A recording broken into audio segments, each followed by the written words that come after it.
Alright, that's on host Amsrai. See, I don't think he's ever gonna learn his lesson. Mm. He's 34 years old.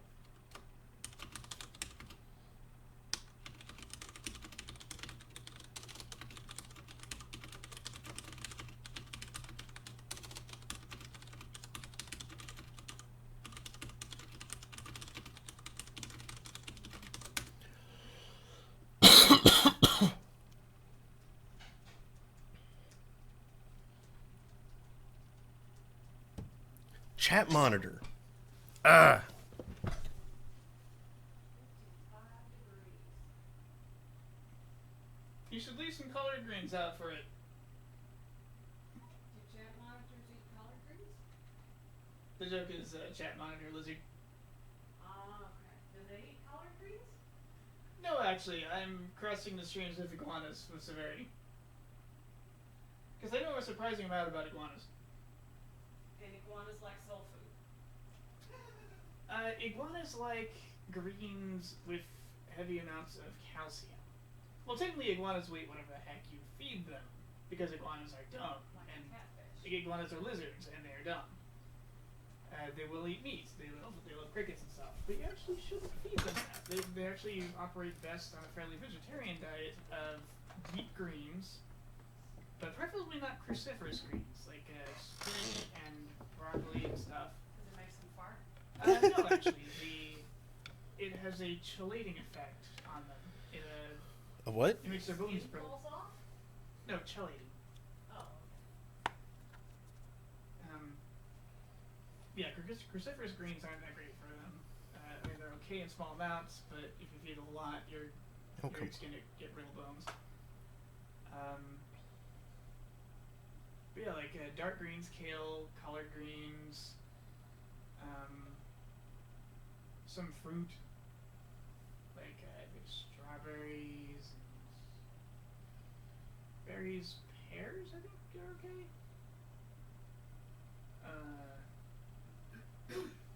Yeah, basically just make your iguana friggin' chopped salad. Oh yeah, Mom. what? Dopey thing. Kat shared a collection of spoofs of the "Don't Tread on Me" flag. Mm-hmm.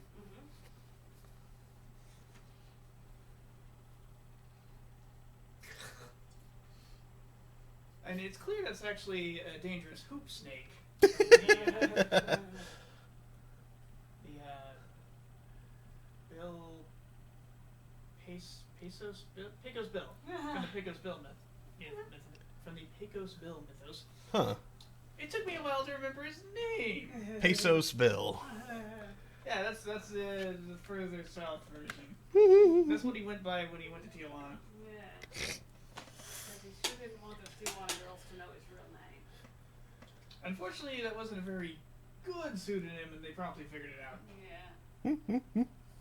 Tijuana girls ain't stupid. Anyway, hello Internet. It is 2:15 p.m. on Wednesday, February 21st, 2018.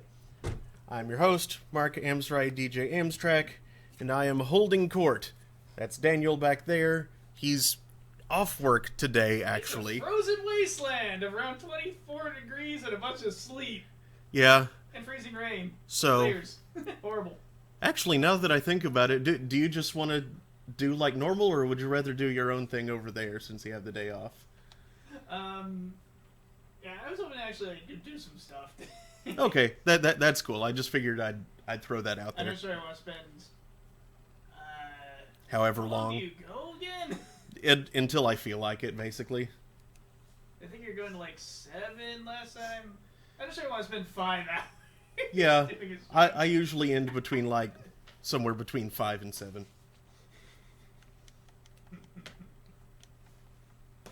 So, yeah, that's my mom. She'll probably pitch in if she overhears stuff too. May the producer. May the producer. There's Remy. You can probably just see her. Maybe. He knows Let's see.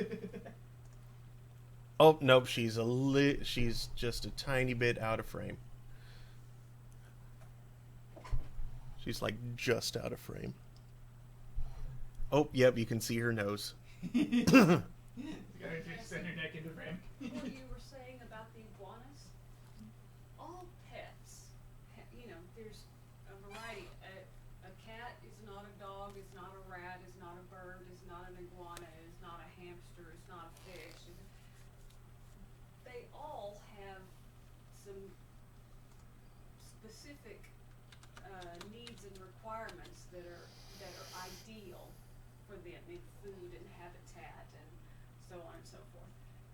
But most people who get pets don't take the time to figure out those finer points of giving that pet the best home that they can, the best shot at a good life. They just, well, I know somebody who had a rabbit once, and this is kind of like a rabbit, so okay, let's give it rabbit food or something. Which isn't... Without ever...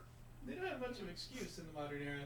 No, they don't. They don't. There is so much information available if you'll really look at it. Now, you can't just go on like Facebook or, just any place, just any old site, because there's stuff out there telling you all kinds of crap that isn't true. Some people take great joy in spreading disinformation about everything, and trolling with that kind of thing. Yeah, there was a sort of related, but a joke that I saw go around. It's like that little song / nursery rhyme, 10 little monkeys jumping on the bed, one fell off and bumped his head. Mommy went to the mommy group on Facebook, and the mommy group said, vaccines, I'm calling Child Protective Services. Yeah. Without getting anything valuable, useful information. Sure, you may find a swirling vortex of idiocy if you look in the wrong place. Right. But, a little educated sort of research, a little intelligent work at it, and you can find this information. And you can therefore save your pet from dying of malnutrition, even with a pile of food in the corner. It offers them nothing. There's no nutrition there. You're not giving them what they need. Impressively, the site that I learned from is still around. Well, good. They run I wonder if it used to be called Scales and Tails Incorporated. Well, that's cute. But a 2-to-1 ratio of calcium to phosphorus. And we got this table of some dark leafy greens: collard greens, turnip green tops, arugula, beet greens, dandelion greens, escarole, kale, mustard greens, chicory greens, and watercress. Yeah, and see, honestly, calcium and none of that stuff is difficult to find.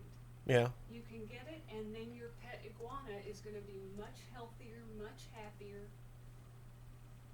live longer, and we'll give you iguana kisses for being such a good iguana mommy or daddy. If you don't have enough variety, choose one of the following: kale, napa, bok choy, or beet greens. Wait, what? Why did that? Vegetable. Come on. Don't be like that. Sorry. Why are you doing that, bot?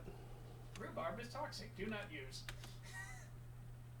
Come on. Stay on. Yeah, see, and if you don't Nope. look things up Oh, like that's that, why. you're not going to know. Okay. You're just going to assume, okay, here's something else in the garden. Let's feed it to them. Yeah, there are things that rats can't have. For the most part, rats can eat everything that people can eat. But There we go. That's working now. that shouldn't be the bulk of their diet, is just people food. Right. Oh, and actually, this is part of why I know why iceberg lettuce sucks. This is actually why I learned iceberg lettuce. Yeah. Kind of sucks Yeah, nutritionally. that's a no-no for rats. Never too. feeding a green with lettuce in the name. While romaine lettuce is offered many vitamin one of the more nutritious within the lettuce family, is relatively nutritionally or especially when compared to a healthy meat. And Anyway, today I'm going to be continuing Mass Effect 2. Last time I helped Miranda rescue her sister, and I recruited Samara, and I did some of the Firewalker stuff, and the elusive man sent us into an obvious trap aboard a collector ship. So yay.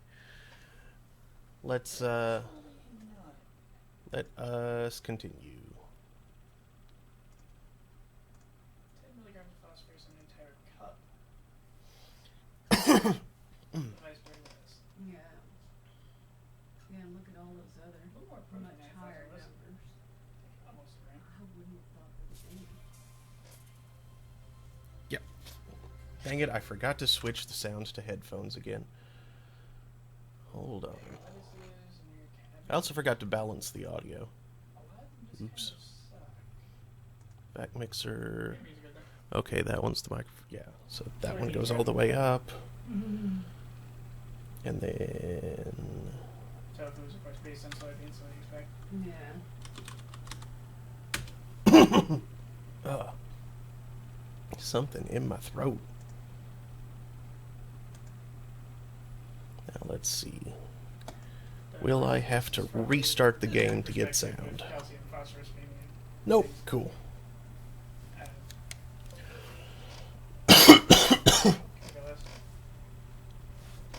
This is also devoid of virtually everything else too.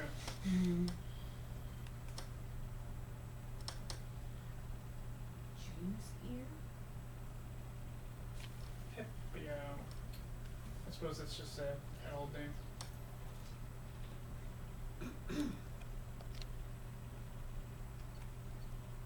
Jute? Didn't know you could eat jute. Didn't either. Hmm. We did macrame with it. Hey, Mom. Actually, never mind. I have more drink left than I thought I did. Never mind.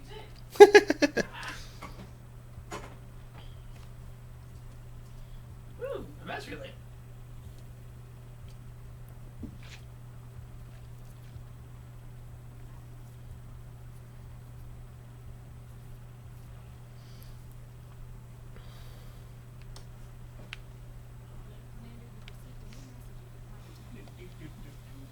I'll receive a new message at your private terminal.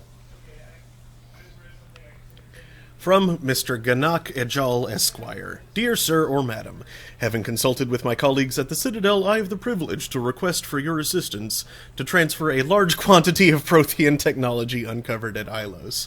Believing these materials to be a hazardous danger, they were locked in quarantine. Even though the tests revealed that the fears were groundless, the quarantine remains in effect until one can pay for a permit to request a reclassification from the Cultural Ministry.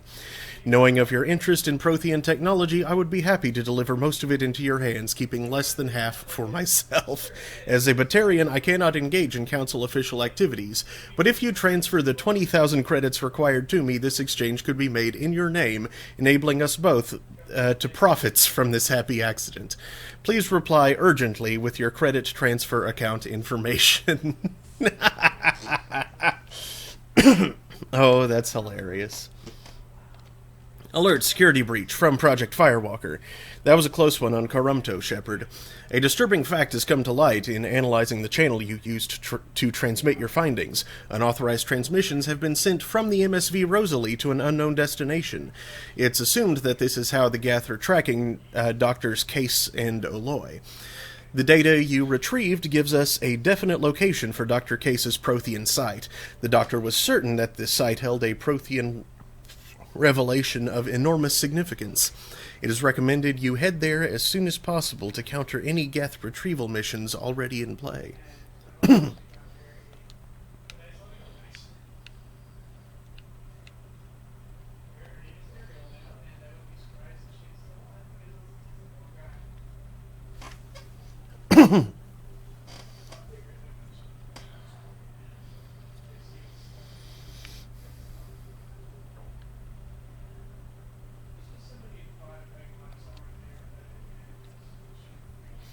A hydrogen-helium gas giant, Alformus had its helium-3 refueling stations destroyed in an attack by Grow Zero, an anti-population terrorist group that wanted no more immigration to Arvuna.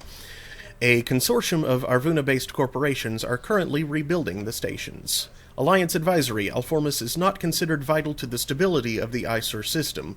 Civilians working on the Helium-3 platforms should not expect Alliance military intervention in case of kidnapping or other violence.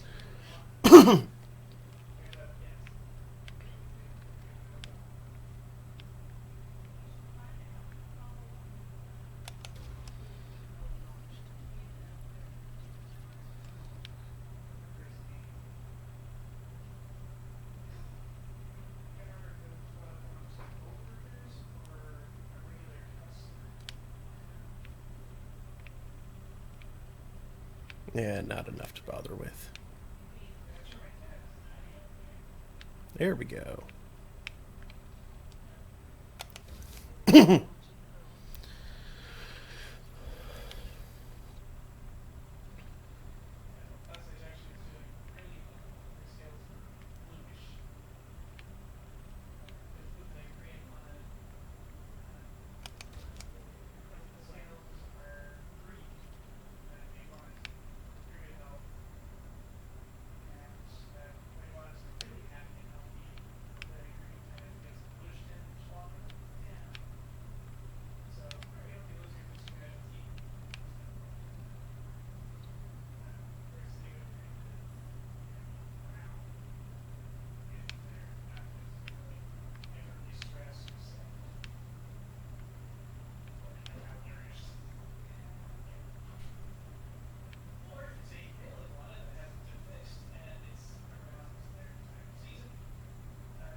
Sure.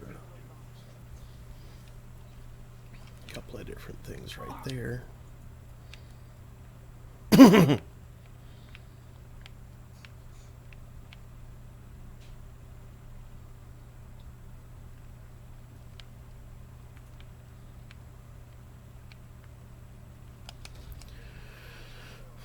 Ow.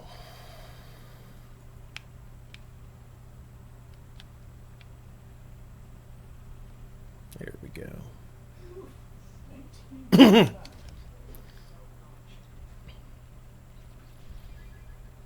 All right.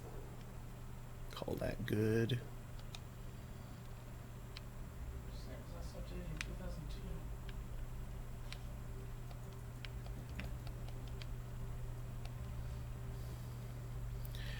A remote rock planet capped in ice, Sheer has been exploited by Arvunan corporations for its minerals. Home to gold veins, which are used in spaceship shielding, as well as jewelry and cobalt deposits used in high-tensile alloys, Sheer shows no signs of being exhausted anytime soon. A light gravity helps keep the planetary exportation process cheap. Ooh, yeah. Nice.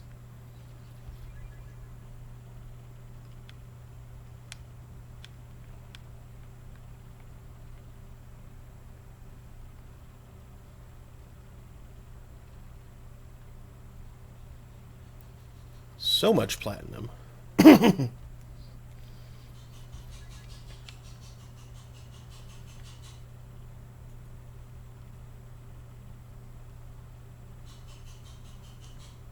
This planet's going dub plat.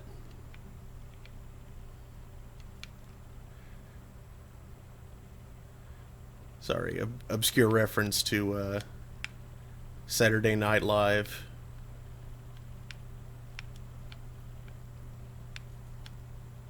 from one of its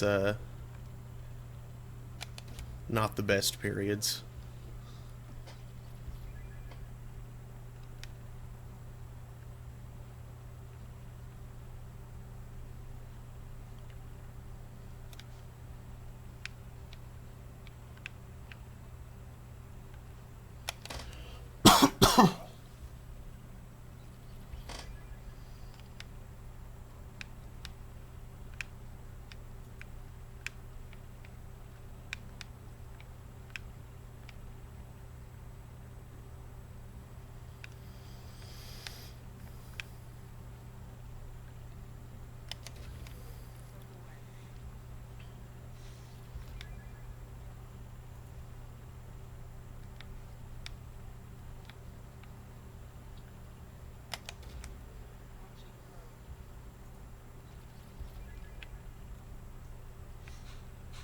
Man, this planet is rich in mineral wealth.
Depleted.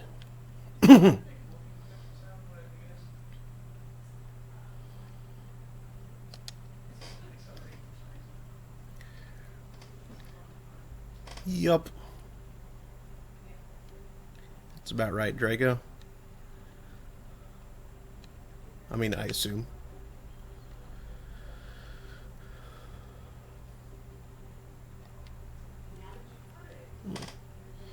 The outermost planet of the Acer system, Tamgauta, is remote and largely unexplored. Its carbon dioxide atmosphere has long since frozen into fields of dry ice. Right on a deposit.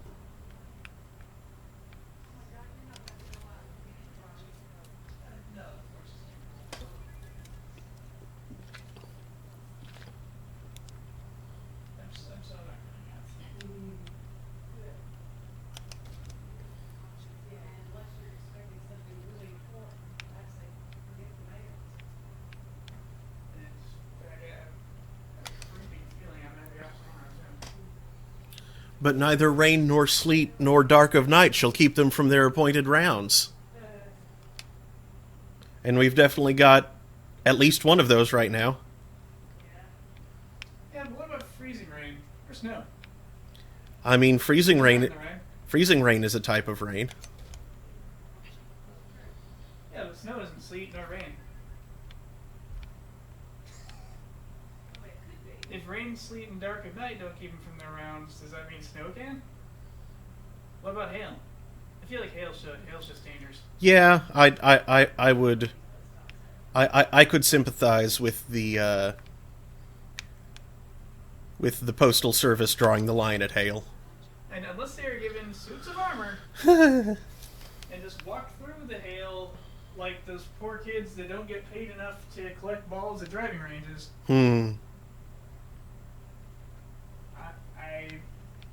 I would much rather not they send postal workers out in hailstorms.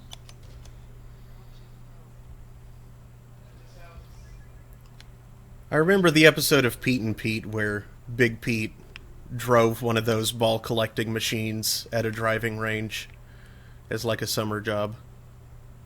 Yeah, I remember that. Gary did that Yeah? for a while. Or at least now I think I do know he worked for a while for for a golf course. I think he said he drove one of those too.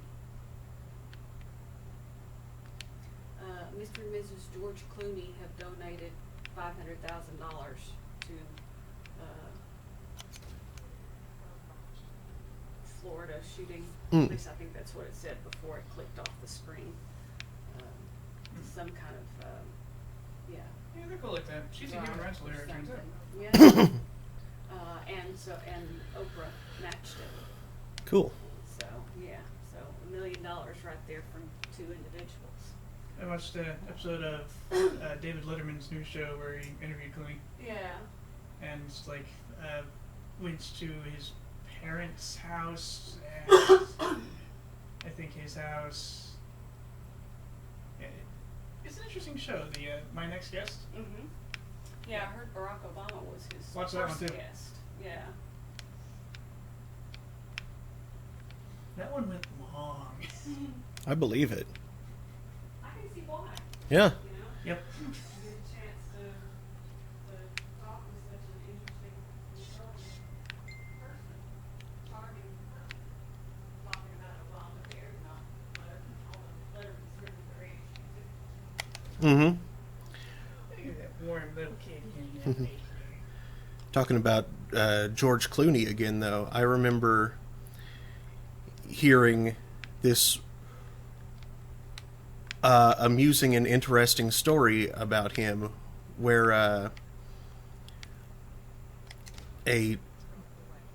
whatever journalist it was writing about this wanted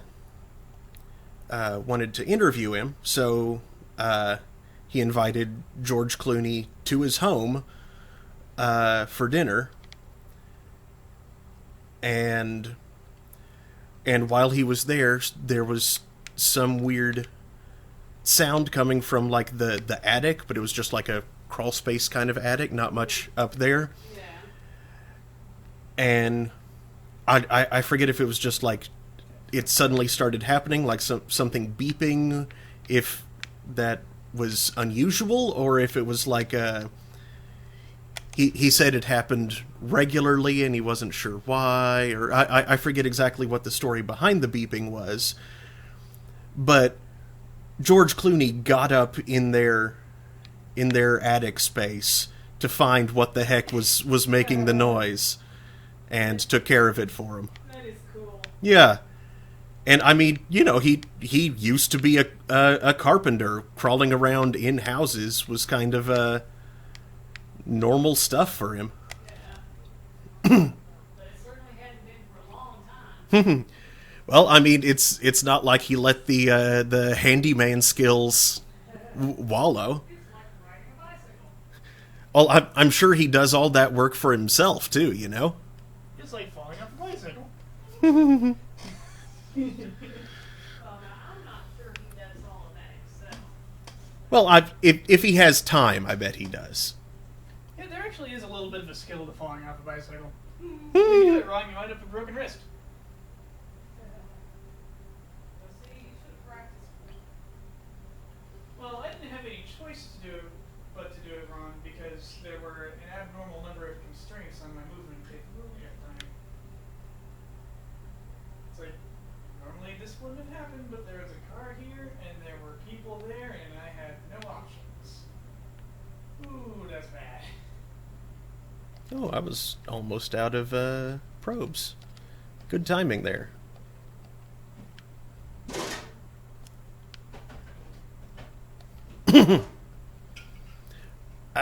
Such a bit. Wow, Daniel, look at how busy this map here is. I was almost out of probes. That sounds like something an alien would say.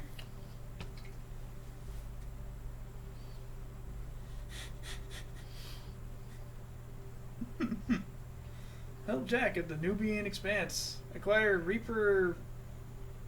Identify friend, foe. International... Identify friend or foe. Okay. Acquire Reaper if and only if Firewalker is to artifact collection. Save crashing ship? If I can find the system underneath all of that. Oh yeah, this is Mass Effect 2. These represent nasty choices. Wait, what? Exactly, you have only like so long before systems straight up disappear, or something like that. That's probably 3. Oh, okay.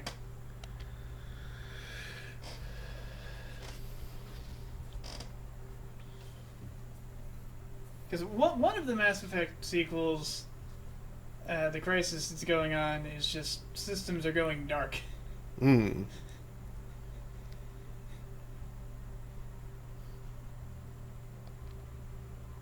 And as you're running around playing Save the Galaxy, you find yourself, where's the big choices? Anomaly detected. Scans detect a rapidly decaying derelict ship in orbit over planet Jonas. Registration matches the MSV Broken Arrow.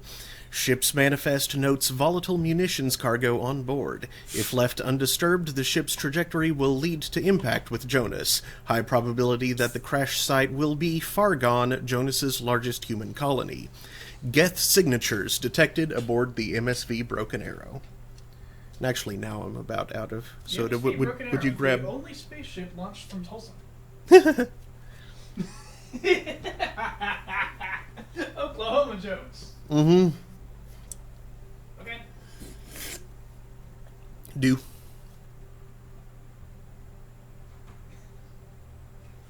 What was that face? I just opened it so... That was mine. I just opened it so... it was not wanting to open the game. Ah. That face was a... Okay, seriously, how much force is it going to take to open this thing? Thank you. And I admit I was just using one finger, but it was like the difference of... And...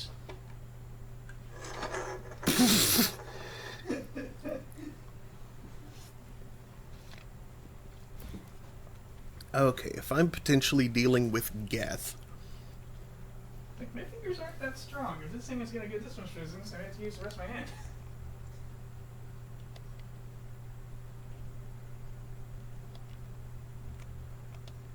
Silly contracting air.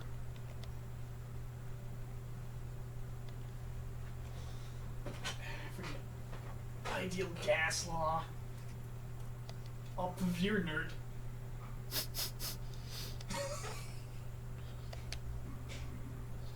Yeah, I want to go heavy tech if I'm going to be fighting Geth, I think.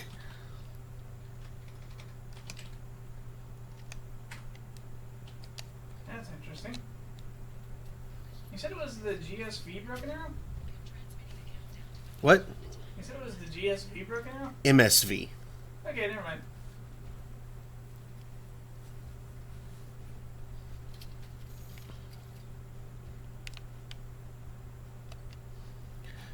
I'm moving the ship to yellow alert. While we have seen no signs of trouble, I'm not sure we won't run into I'm not sure we won't run into Geth this far out. We have to be prepared for anything. I've been told it's a terrible idea to go this far out toward Geth territory, but these colonies need to defend themselves. Sometimes I think the only thing keeping the crew from shriveling up in fear is the 100 crates of military-grade weaponry on board. A little shore leave when we get to the Nearif system will do us all some good. We have a lot of deliveries to make, and it's not going to get any friendlier out here. Moving the ship to red alert, the Geth are attacking. We're ill-equipped for an attack of this magnitude, but we'll do everything we can to survive this. These colonies need these weapons, and this attack is further proof of how dire the situation is out here. This will be the last entry in this log. Given the severity of the Geth attack, I have ordered all hands to evacuate and head toward the colony. Should the Geth succeed in capturing this ship, they also gain control of the 100 crates of weapons in the cargo hold. Therefore, I am using my authorization codes to scuttle the ship, hopefully destroying the Geth that remain aboard. I intend to stay aboard to make sure the ship dies gracefully. My plan is to disable the ship's engines, thus causing our orbit to decay. This will bring the MSV Broken Arrow down to the surface, where the self-destruct timer will destroy the ship. I must be careful. If I fail, there's no telling where this ship will end up.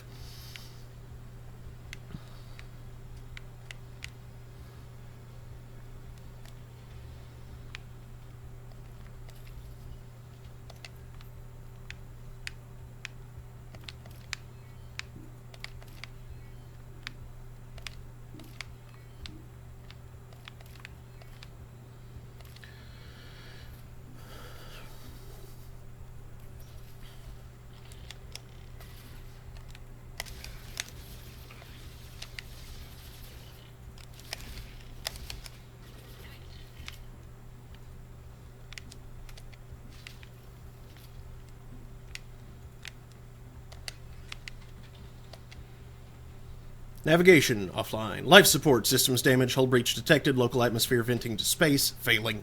Engines disabled to restore power, re-engage the power couplings. Warning, atmospheric entry detected, impact with planetary surface imminent. Okay.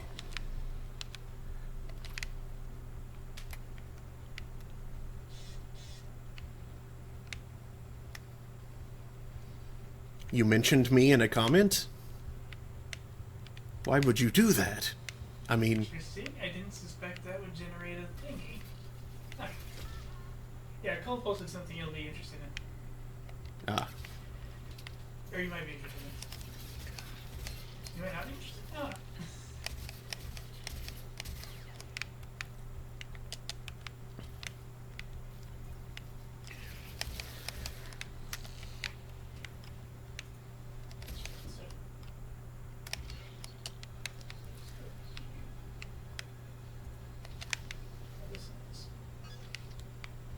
Interrupted.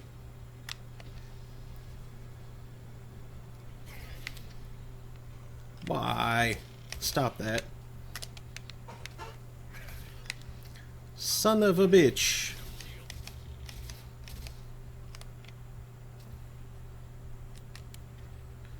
Anybody else? Good. There.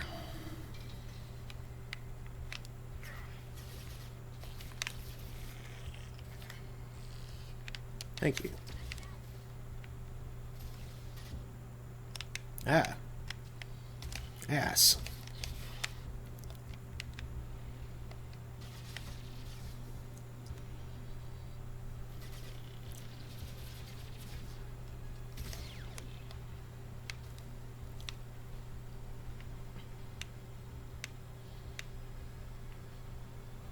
How do I get over there?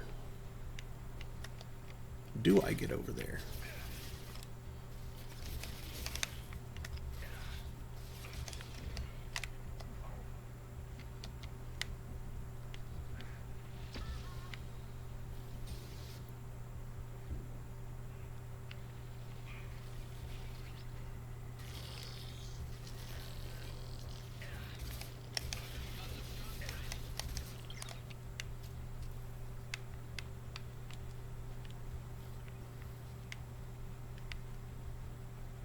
What, I can't jump down that way? Oh, this way. Okay, I see it now.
Wait.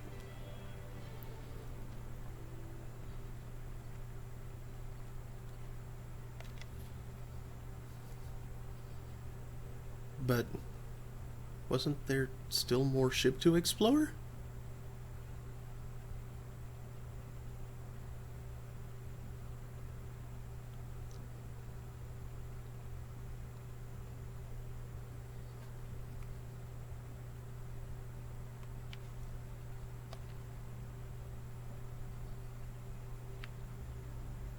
Oh well.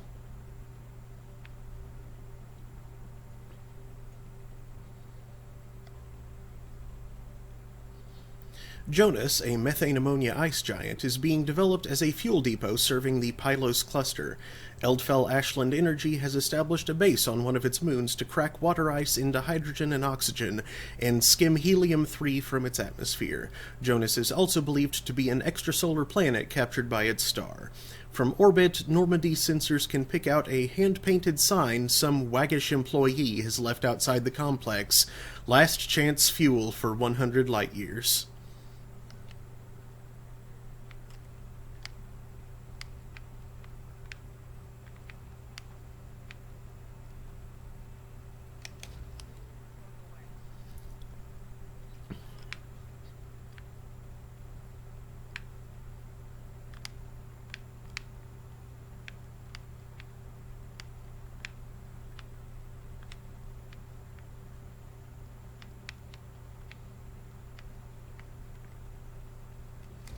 Yeah, whatever.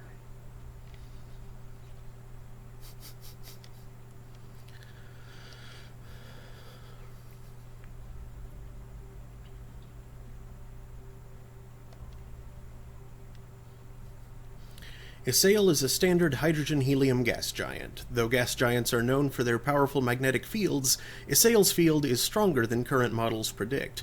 Within the frost line of its solar system, where gas giants do not usually form, Isail is believed to have once been extrasolar. Lots of extrasolar captures happening.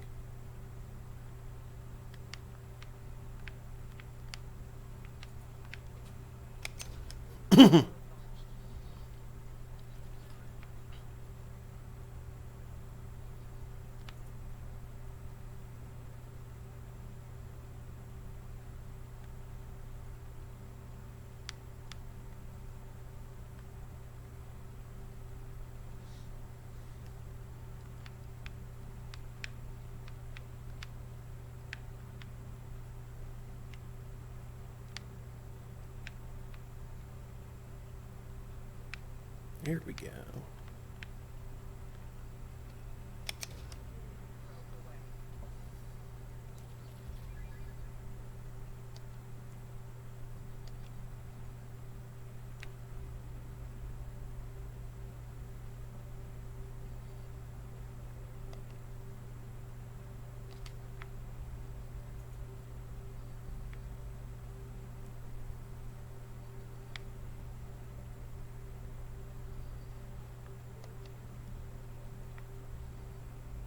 This is a big system. With an orbital period nearly 2 millennia long, the cold and distant Vioressa was actually missed in the initial Asari survey of the system. Only a follow-up mineral assay sent to Canalus by a Volus mining concern noticed its subtle movement across the stars. Vioressa is a methane ammonia ice giant circled by a retinue of deep frozen moons. Its remoteness makes it a popular drive discharge point for pirates working the Pylos Nebula cluster. In the last 2 years, several dozen ships have disappeared while passing through the Dorada system. As Pylos is currently unclaimed by any sovereign power, Council naval patrols are few and far between. Thus far, none of the pirates responsible have been apprehended. And there is not much here. A little bit, though.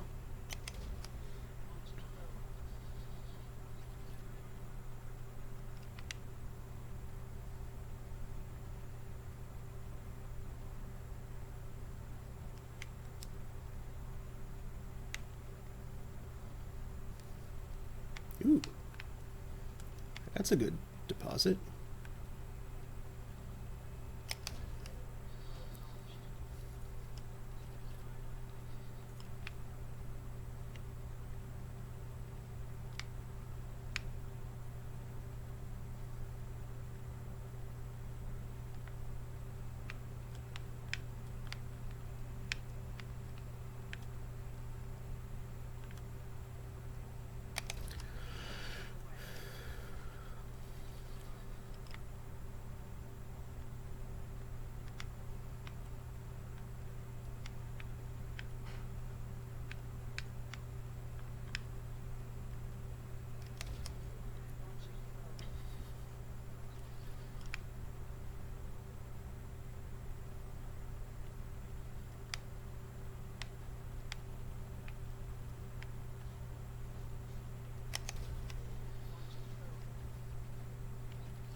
Well, I'm glad I took the time to scan after all.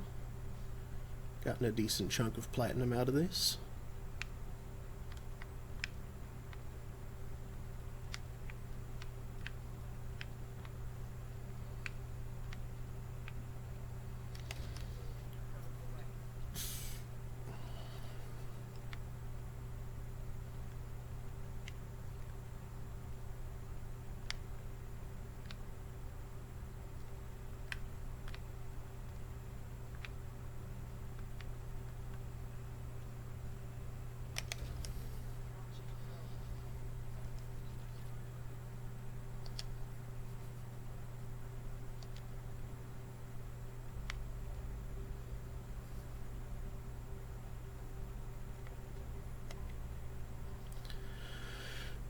The standard hydrogen-helium gas giant, Cineas, has more than 80 moons.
Zeth is a common hydrogen-helium gas giant. An abundance of sulfur in the upper atmosphere gives it distinct yellow stripes.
Ooh.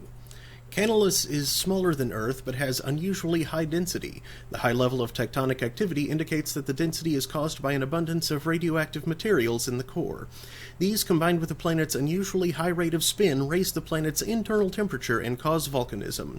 While several companies performed mineral assays in the late 2170s, the world's geological instability precluded development.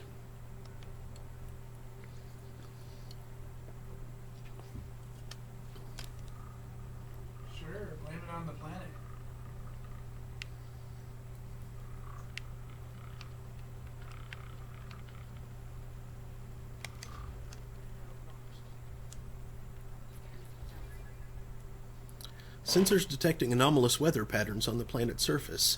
Geth activity detected. Recommend extreme caution. Extreme! Ooh. Anomalous Geth patterns on the planet's surface. Weather detected. Yes, weather detected. Is there an atmosphere? Weather is detected. Yeah, you gotta know whether or not there's an atmosphere. Yeah.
And depleted.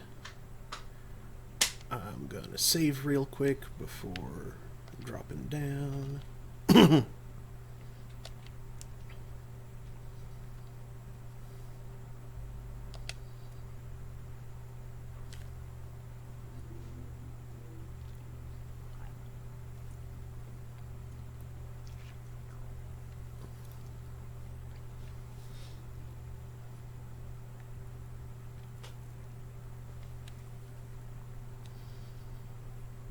Okay, and since it's Geth again, Garrison Kasumi.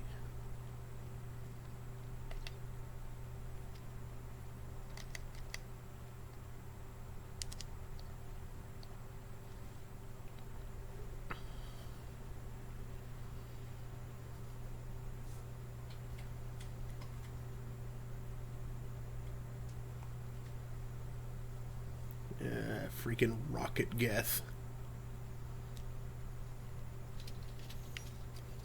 Wow, visibility is 0 in this place.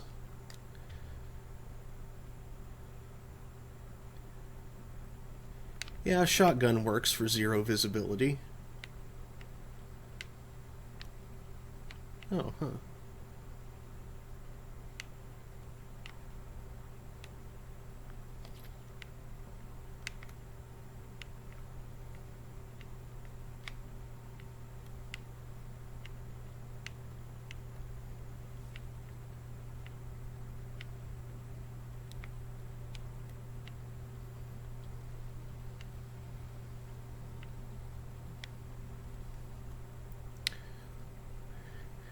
Intense music as I wander aimlessly. Can't walk that way for some reason.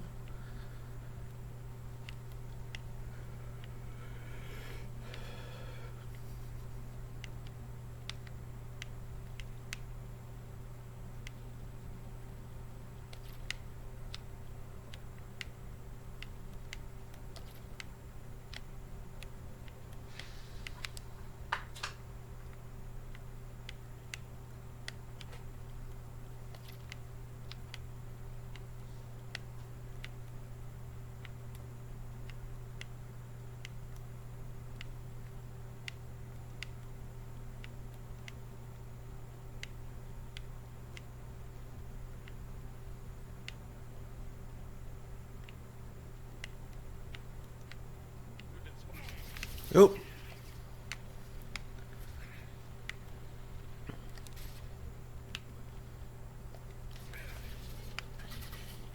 Ow, ass.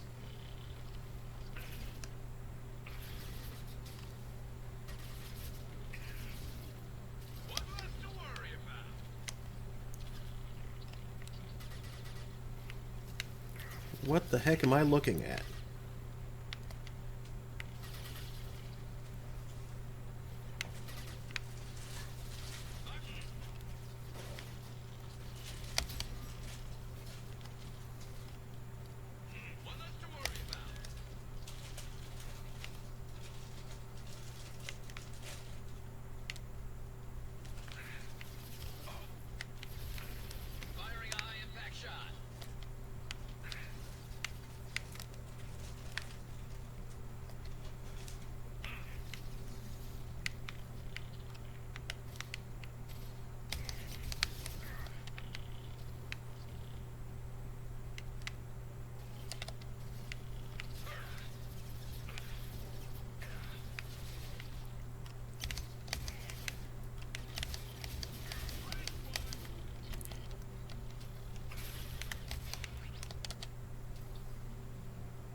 Oh, come on, I can't just hop up there.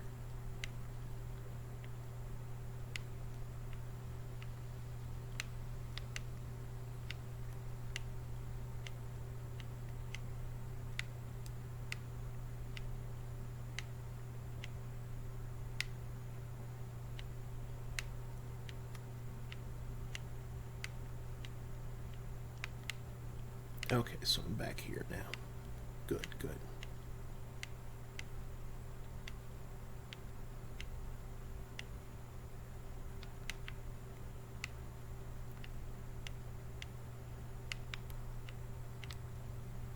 Okay.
Oh boy, and my radar is jammed.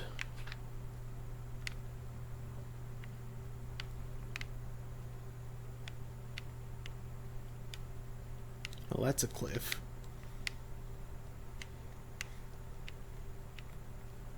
And this just takes me back here. Yes.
Oh, jeez.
Geth climate change technology.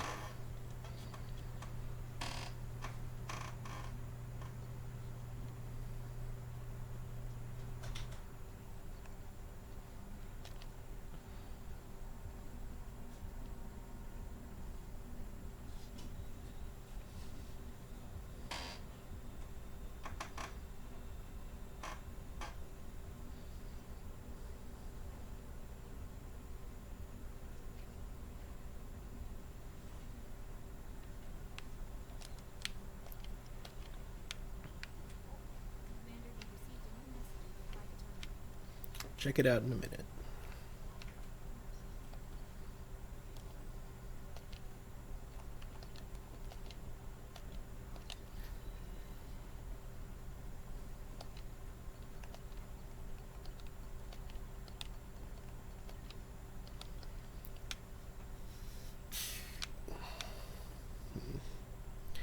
You know, I didn't talk to Miranda after completing her mission thing.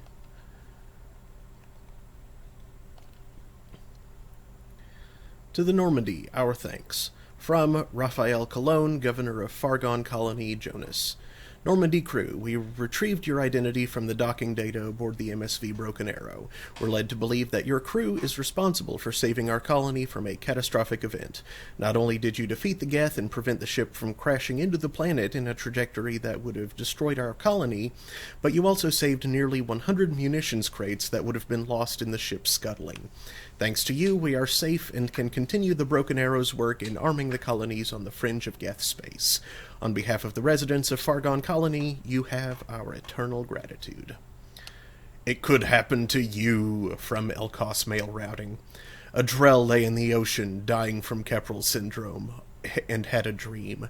In his dream, the Enkindlers came to him and charted the course of his life. The Drell saw the wakes and eddies, and saw that sometimes the Enkindlers swam alongside him, limbs raking the water, while other times he was alone. The Drell saw that the times he was alone were the hardest times in his life. He asked the Enkindlers, why was this one abandoned? The Enkindlers answered, their light shining brightly, you were never abandoned. In those difficult times in your life, it was our bodies that bore you through the water. The Drell awoke and found his Keprel syndrome cured. If you follow the light of the Enkindlers, it can happen to you. Where the Enkindlers go, we shall follow, and where their light is the sun, we shall be the stars around them. Send this message to 6 beings of your acquaintance, and your greatest wish shall come true. Alien chain letters. Uh-huh.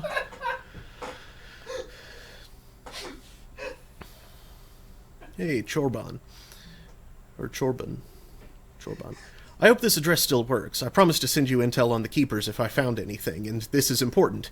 See those scans you took? It turns out the Keepers are bioengineered, and based on my comparisons from some of that material from Saren's flagship Sovereign, they were engineered millions of years ago by the same people who made Sovereign. You may not understand how important this is, but it suggests that the Citadel wasn't really made by the Protheans. No. It may have been made by something far older with the Keepers as organic guardians, and what's more, based on my genetic readings, they're supposed to react to something, some signal or something, about every 50,000 years. You can measure genetic variances. It's a bit like comparing rings on a tree to see the drought years.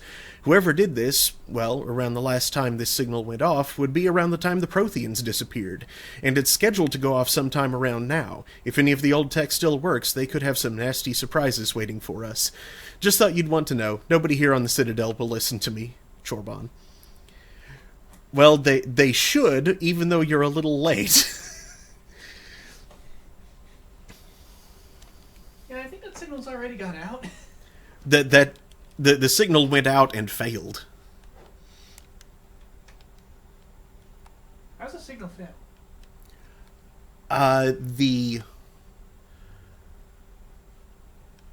It did not successfully communicate with the Keepers.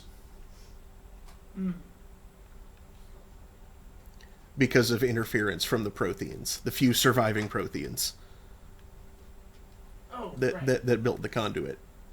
It's still coming down like crazy out there. They came in there, realized what happened, and were like, yeah, we're going to keep this from happening again. Okay, I think it was some other signal, like, you know, when Sovereign guy's butt kicked.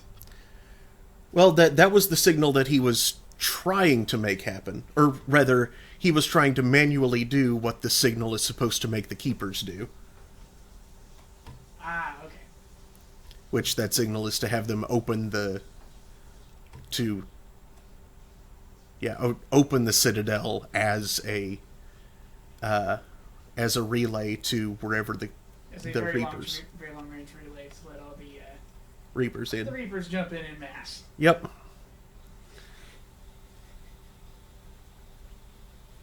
Okay.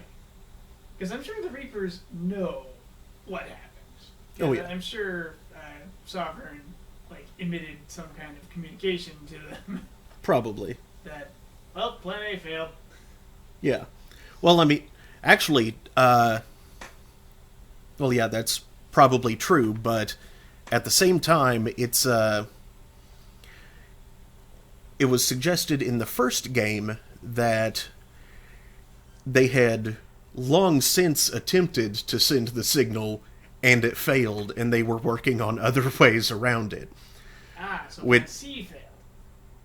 Yeah, the Plan N failed. They don't admit to Plan B. Well, Plan B was the Rachni. But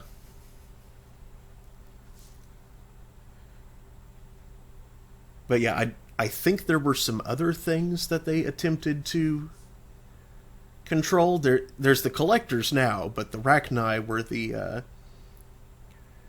the ones that they were attempting to work through when the signal failed before.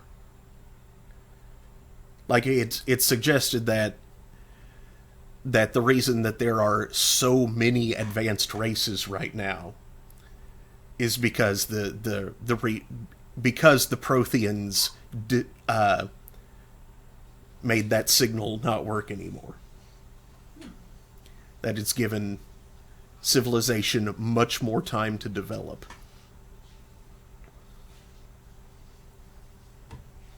And that they probably wanted to harvest the Asari a long time ago. Which is why it was even possible for less than 100 warships to take down Tsar. Mm-hmm. Tsar was a hard fight, but that was mainly because they didn't have a fleet. No, they... Oh, wait, you mean the Reapers. Yeah, the Reapers didn't have a fleet. No, I mean, it was because the people fighting Sovereign had it. Oh, no, we totally had a fleet. Not that many were able to get at it, though, because of the structure of the Citadel being in the main part. We actually... It looked like less than 100 ships were involved. No, there was more than that. A lot of them were engaged with the Geth at the time. But there were some... what are they? There were some dreadnoughts that were able to open fire on Sovereign.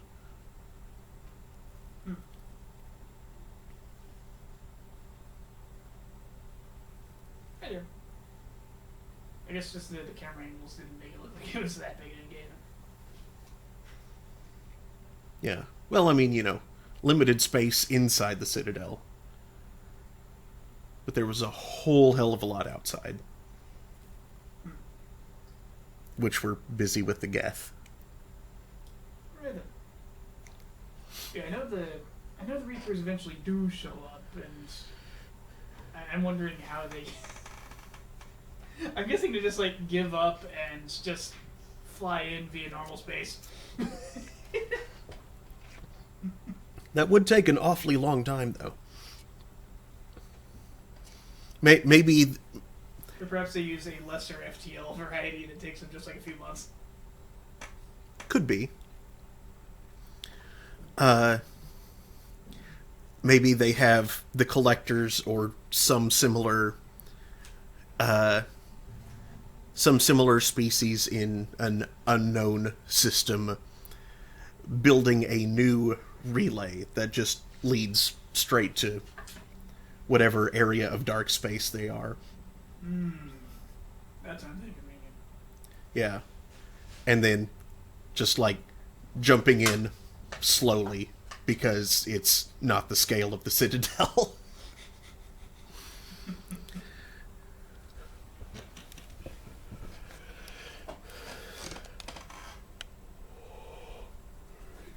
In fact, that might be what's happening. Actually, it's probably not what's happening at the core because there's not much space there. There's not much safe room to develop there. Yeah, based on what I'm fairly certain the Reapers are, Mm-hmm. I feel like it's pretty unlikely they would want to hang out at the core if they can avoid it. Yeah. Well, I mean, the collectors apparently live in the core, is the thing. And it's surmised that there is some technology that they have that's created a pocket of safe space there. And since the relays are, at least as well as we know how to use them, not perfectly precise, that the reason no ships have come back is that the reason no non-collector ships have come back from passing through that relay is that they've all missed that pocket of safe space and just wound up in some place with more radiation than their systems can handle.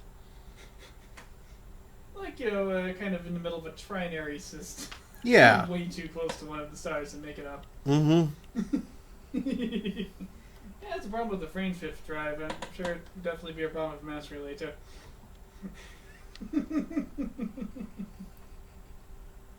Yeah, based on stuff that some of the things Sovereign said, Mm-hmm. and the fact that the Reapers seem to intentionally be hanging out in dark space, like beyond the rim of the galaxy. Mm-hmm. Because I believe he said each one of us a nation. Yeah. I'm guessing each Reaper is effectively, aside from being a very motile and heavily armed spaceship, a massive server cluster that is running the existences of billions, maybe trillions, of the of individuals of the civilizations that the Reapers arose from. And they intentionally hang out in dark space because computations are cheaper when it's cold.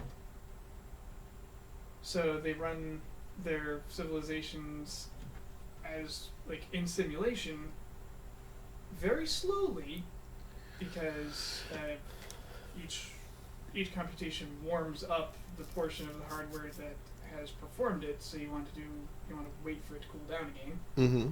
For maximum energy efficiency. And also that gives them the advantage of massive patience. They're able to experience a couple of days while millennia go on in the galaxy that's, like, off over there. They intentionally distance themselves from. Mm-hmm. And their long-range intent is probably to pull the feed a black hole after the stars are all dead in order to produce enough energy to try and, well, not outlast the heat death of the universe, but exist for as long as possible. Mm. And other civilizations are a threat to that because they would consume those resources. That's an interesting and very reasonable hypothesis. So I don't be too surprised if the Reapers are just a highly advanced civilization, or several civilizations merged, that are trying to hoard the mass of the galaxy, like everything in it, for themselves, for use as an energy source when the stars are dead. So they can maximize the duration of their existence. Interesting. But why would they leave all these things to help uplift these species to the point of being able to use as much energy as they do? Why wouldn't they wipe everything out pre-spaceflight? That is a good question. It's clear they intentionally funnel civilizations towards certain techs that leave them particularly vulnerable to the Reapers reaping. Mm-hmm. However, yeah, it is kind of a question of why not just sterilize the place? Yeah. Additionally, the collectors are Protheans. So it wasn't like they were just consumed or wiped out or whatever. They are heavily modified Protheans. And we learned this in the game because when boarding that collector ship, we were able to analyze some of the stuff going on. We found a collector that was hooked up to a machine or something, and we're able to analyze things about its biology because we were able to interface with it somehow, I guess because it's all everything is based on the same tech. Everything's based on tech Reapers left behind. The Shepherd's weirdly familiar with, like, Prothean culture. Mm-hmm. And, yeah, they have a... Their DNA is a quadruple helix. Silly. Which the Protheans are the only other known species to have had. So, yeah. Yeah, the Reapers do seem to be fond of their chess pieces. They also made them rather insectoid, which makes me wonder if the Keepers used to be something else, something very different beforehand. Yeah, the Reapers look vaguely insectoid themselves. Well, if they're not looking more like bananas or hands. Their ships are strange. Their ships are strange. They can look like ticks. They're weird. They take many forms. Mm-hmm. Even though it's just one form arranging itself slightly differently. Yeah. And there was also the fact that they tried to manipulate the Rachni. I think they just like bugs.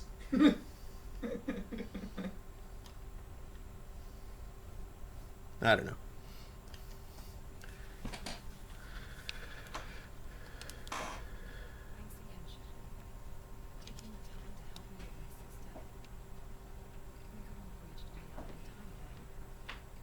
It doesn't indicate that they want or need advanced biology for some reason. I'm glad the cat tried to redeem himself. Thank you for stopping me, Commander. Not that you had a soft spot for the cat after. I didn't have many friends. The cat was one of them. Farming other species for tech when you know the secrets of the universe already isn't very useful. A reminder of an old innocent time, I suppose. Are you happy about your relocation? Yeah, it's probably plot convenience. Which is for the best. No chance of me putting her in danger. What's your impression? Do you think she's happy? I don't know. Even if I told her, I doubt I'd believe her. I'm too close to her. She's genetically identical to me, and she is me for all intents and purposes. I can't predict her life or judge it. Just hope it goes as well as it wants. You know where she is. You can get in touch and change your mind. It would be a mistake. I'd be risking her safety for my own selfish reasons. I'm better than I thought. It was never a temptation until I saw her. I'll just have to keep my distance. Let me know if I can do anything else. I think I will. My father has no chance of finding his family in a new location. But thank you. My sister is safe again thanks in large part to you. Don't forget that.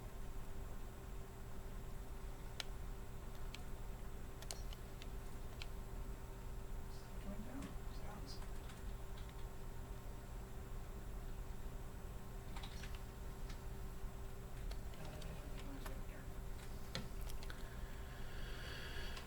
Okay.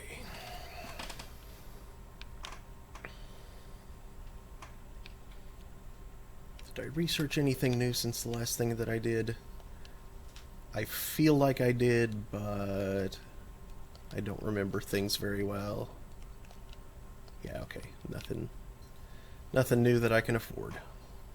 Or that I'm able to do.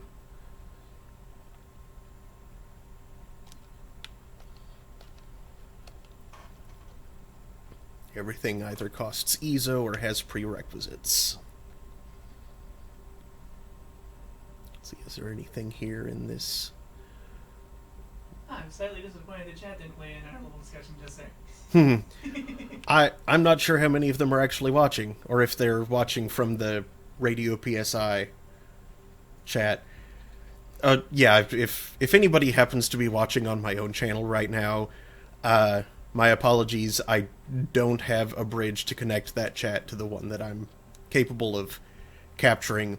I do plan to work on that, though. I have an idea for a thing that I want to try and program just to flex that muscle, as it were. In the meantime, twitch.tv/RadioPSI. If you want to join in the chat, it's hosting me right now. And yeah. Ciano, named for an ancient Asari philosopher known for being a contrarian, orbits Dorada at a retrograde.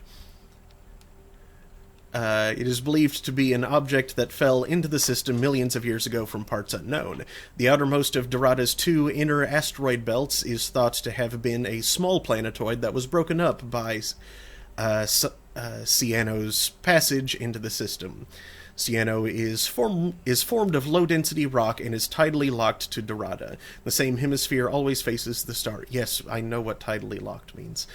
There is evidence that a complex of artificial structures once existed in the north of the sunward-facing hemisphere, but they have been badly degraded by millennia of heat and radiation. Several bunkers of radioactive waste, apparently byproducts of primitive fission plants, have been discovered on the far side. You know, with all of the extrasolar captures going on, it makes me wonder if some part of the Reaper's doings isn't just like blinking out stars. You know?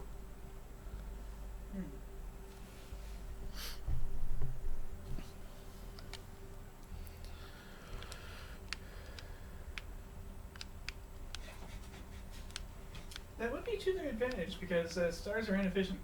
Mm-hmm. Yeah, I wonder if that's what Armin from 40K is up to.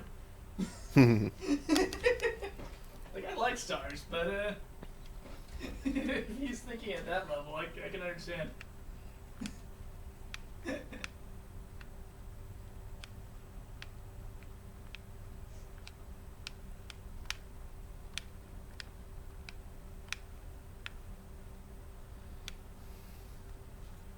It's a good thing I have not murdered any old men in your sleep. Otherwise, that sound would have driven me to confess long before now. That doesn't sound like a pulse, though. It only has one note. Wump, wump, wump. It's not wa-dump, wa-dump, wa-dump. It kind of does if you're close enough to it. If you listen to it, you can kind of hear that second. Do you have a lake there? I do. Aww. I gave him medicine and then gave him graham crackers Hey there, lake. as a reward for Dear gobbling buddy. down their medicine, which was mixed in peach yogurt. So what's not to like, you know? Mm-hmm.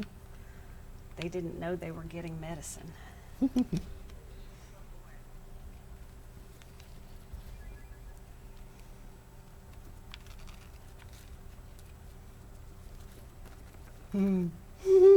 You're going downhill, buddy. Literally, not figuratively. Yep. You're fine.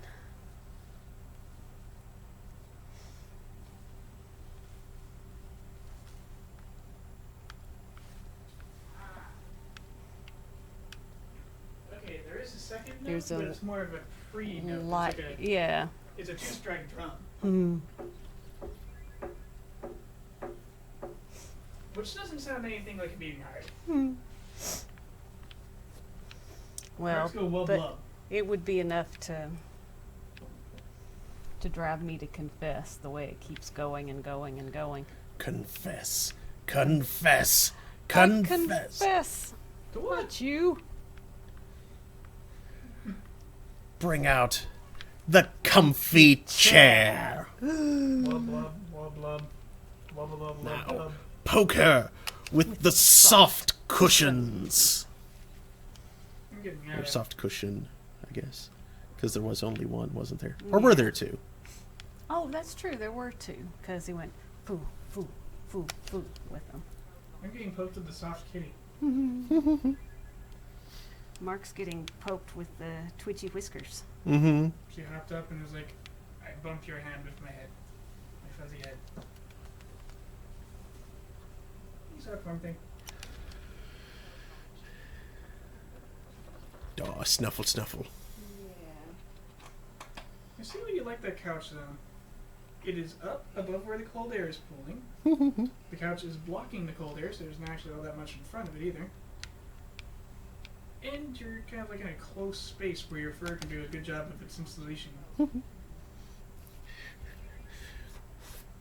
Why don't you hold Lake down and let him sniff nose to nose? See how they do that. See how they handle that. Or set him down next to her. No. Because you know she doesn't have the hunting instinct. She flips out. Well, she does. She's just lousy at it. She'll probably run.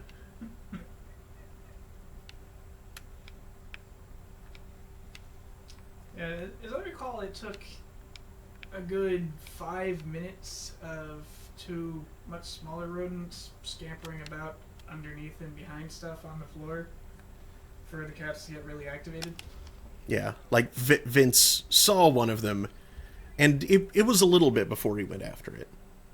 It was running back and forth a whole lot, and then he was like, "Oh my god, small thing, running, get here, come here." Yeah, Remy got fired up sooner, but she didn't really know what to do. Mm-hmm. When Vince started getting fired up, I was like, "Oh, this is a problem. You gotta put these guys in other rooms." Because Vince is a good enough hunter to eventually catch one. Yeah. Thanusi is a small barren rock. Though there is evidence that it once had an atmosphere of carbon dioxide, only trace amounts of krypton and xenon remain. Like Cyano, it is tidally locked to Dorada. Yeah, see, Lake has switched from lots of climbing around to stopping and sniffing and staying up high on my shoulder. So, see, he doesn't like the idea. He's unnerved by it. He knows she smells like something that would come after him.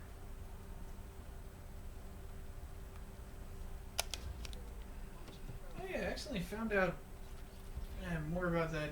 You know that new Krypton show on wherever the heck it's on, possibly sci-fi. Mm-mm. I remember Smallville, right? Yeah.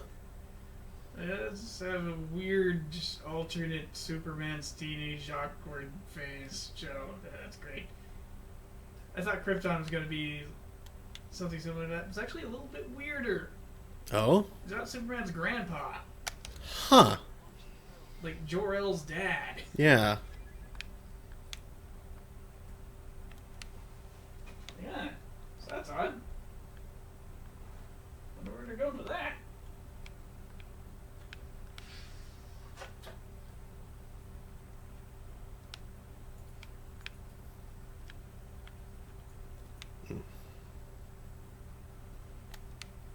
It's still frighteningly cold and still coming down. No, it's worse in Ardmore. It's always worse in Ardmore. Yep. I'm glad I don't live in Ardmore. Everything's worse in Ardmore. Isn't that the town motto? It shouldn't be. Apologies if you're from the future, if you're in the future tubes and you're from Ardmore. That's where that jerk ticketed me. Yeah. Also, apologies if you're from Ada. That black hole of cell reception that surrounds your town. I'm just sorry about that. It's not even my fault. I'm just sorry. It makes me sad. Yeah. Although, in fairness, even being from Oklahoma, we can recognize that it kind of sucks to be in Oklahoma. Yeah. Yeah, that is kind of the root of the problem.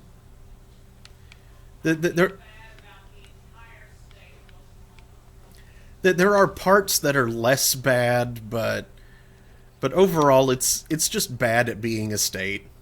It could do a lot better. Though now that Fallon has hit her term limit, maybe we can achieve some of that. Well, it could get even worse, though. You know. Luckily, we're from. I fail to see how. Although we said that when W was the governor of Texas too. Yeah, people need to learn to not ask the question, "How could it get worse?" Because the universe provides. Uh-huh. Yes. And the trouble is, anything can get arbitrarily worse, even if simply by just adding more bad things. Mm-hmm. How could it possibly get any worse? It starts raining. Some bees show up. I mean, there's so many ways to make anything worse.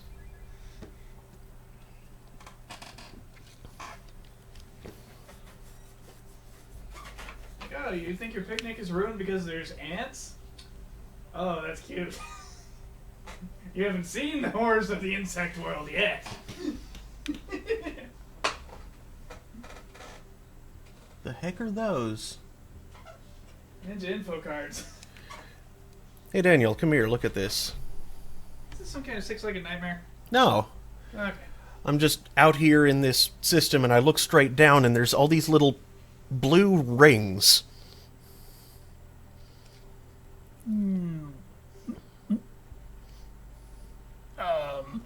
In some system that is galactically down from me. It's either indicating there's stuff down there, or that's just supposed to be like some stars and maybe a globular cluster, and it wasn't designed, or in that graphic wasn't designed to be displayed at this resolution. That could be. Yeah, it definitely looks like a globular cluster. I mean, globular clusters are awesome, Mm-hmm. but they don't look like that. No. Let's see, I should head back to Narif to stock up on... If you want a significantly more realistic portrayal of how the globular clusters do, I'd recommend Elite Dangerous. I nearly accidentally referred to called probes Tide Pods.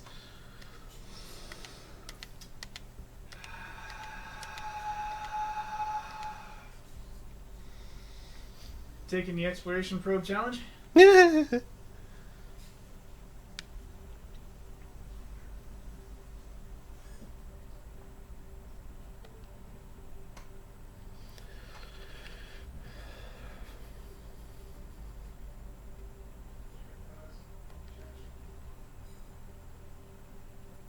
An unremarkable methane ammonia gas giant, Nataisa would be of no consequence if it weren't the only approachable gas giant in the Satant system. Boros Volus colony has set up a few automated ice cracking stations around the planet, and Naru Combine has been contracted to set up a helium-3 extraction facility. Construction has lagged due to the CEO's arrest and a kickback scandal that reaches to the highest levels of the Vol Ministry of the Frontier.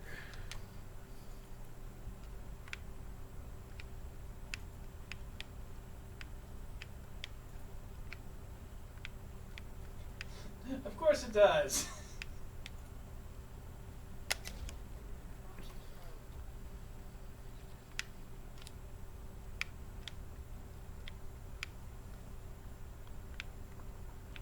Yeah. Remember, kids, in science fiction, the aliens are just reflections of ourselves. Mm-hmm.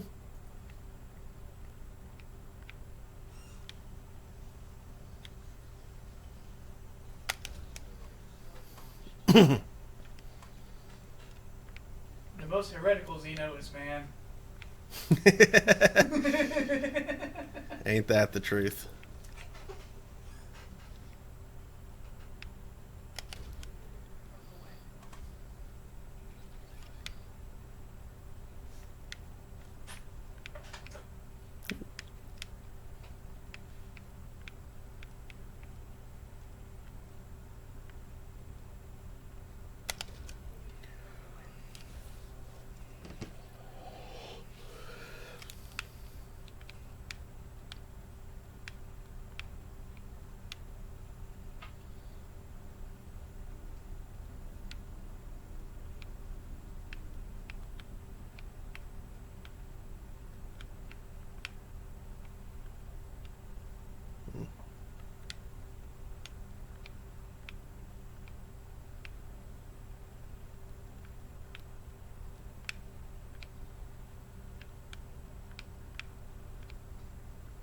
There we go.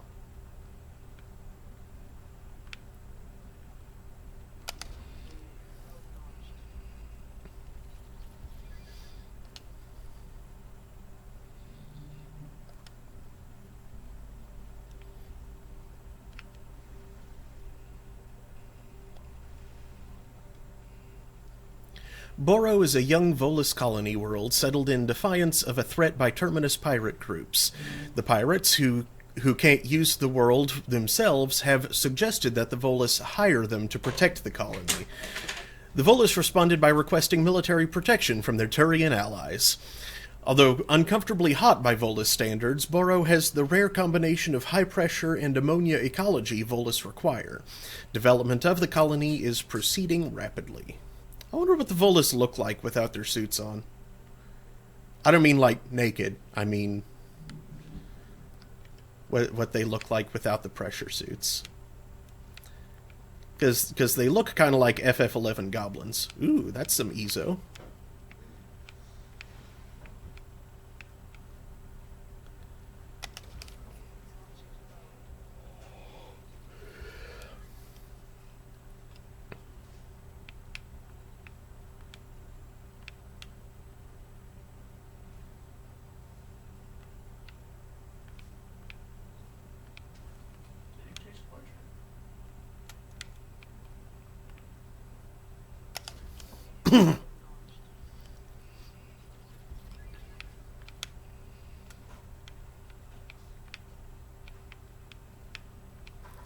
Plundering the resources of a settled planet that doesn't belong to us.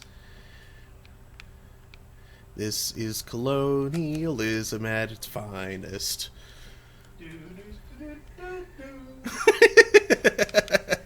What's going on, colonial-wise? I was watching Stellaris. Oh, there.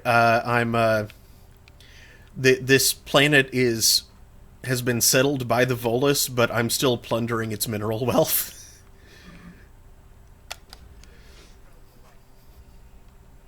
The meat shall inherit the earth, but not its mineral rights. I briefly misheard that as the meat shall inherit the earth.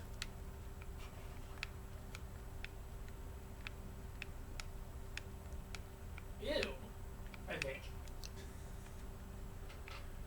Well, I mean, that Sounds viscous. it kind of reminds me of that sci-fi story Oh, yes. where it's like they're meat holes. yeah, they're talking, walking, thinking meat. They communicate by squirting air through their meat holes. I don't believe you. You're making this up. That's disgusting.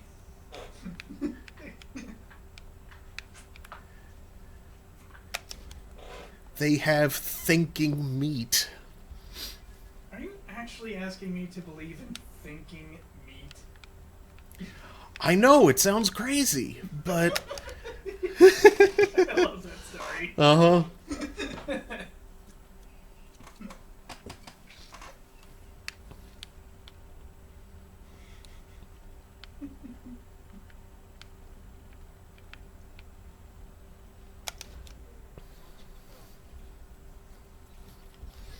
Come on, you silly silicate researchers.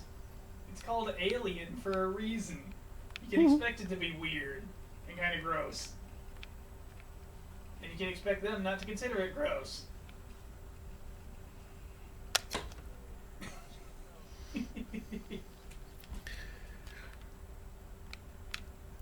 Although, at the same time... Well, not at the same time, but, like, tangentially, only slightly related, all of this mining just is having me... I'm remembering that Loading Ready Run sketch about how all of the, like, NASA probes and satellites and whatever are actually solitary confinement cells for the world's most dangerous criminals. And not specifically that premise, just for the stinger of the Curiosity rover singing, "Days never finished. NASA's got me working. Someday NASA set me free." It's just so terrible and so brilliant at the same time. And he's like shooting lasers at rocks. Uh-huh.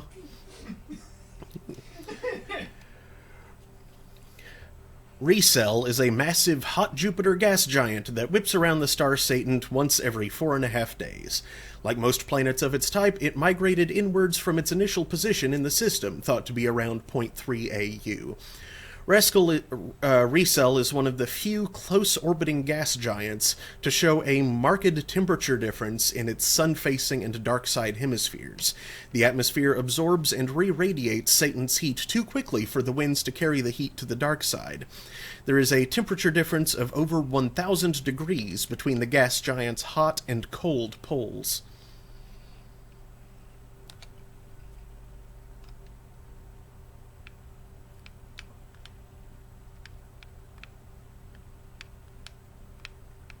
Sounds needlessly stark. Jeez,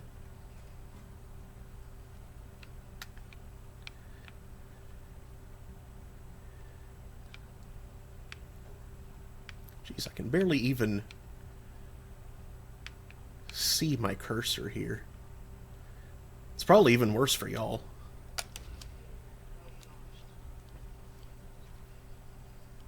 Much less the grid that it's on.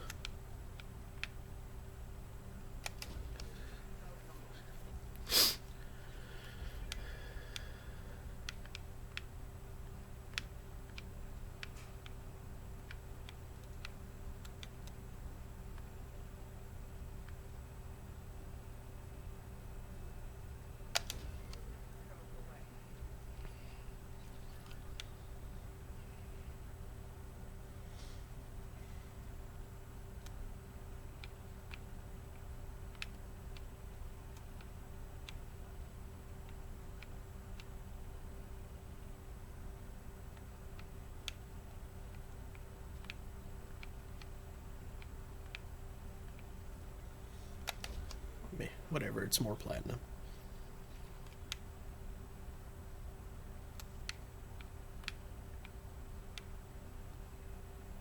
There we go.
An airless rock of mixed light ores, Rhysaris is only of note for the Terhinu impact crater.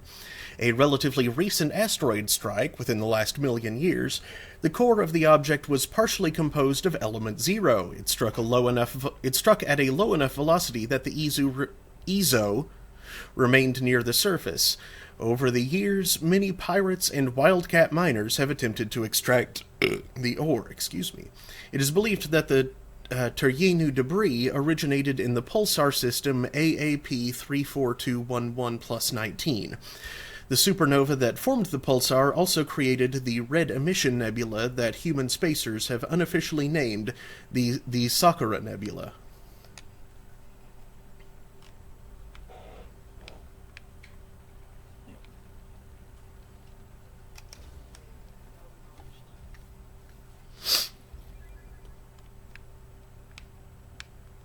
I think it tends to try to extinguish.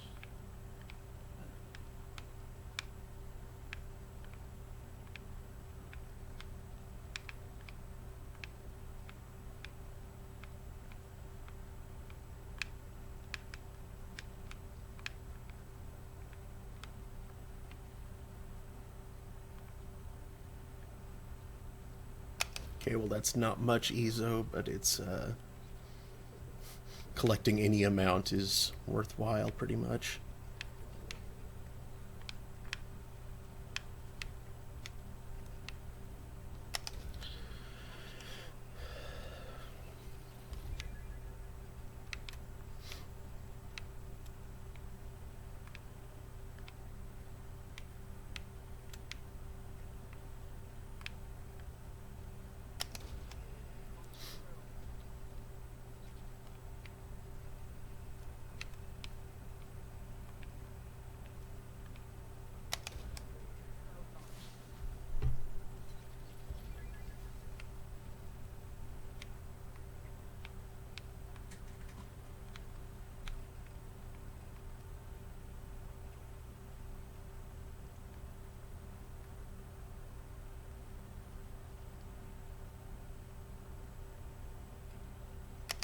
There.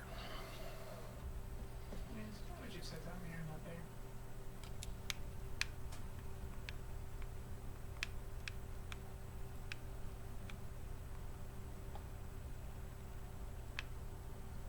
Yeah, hey.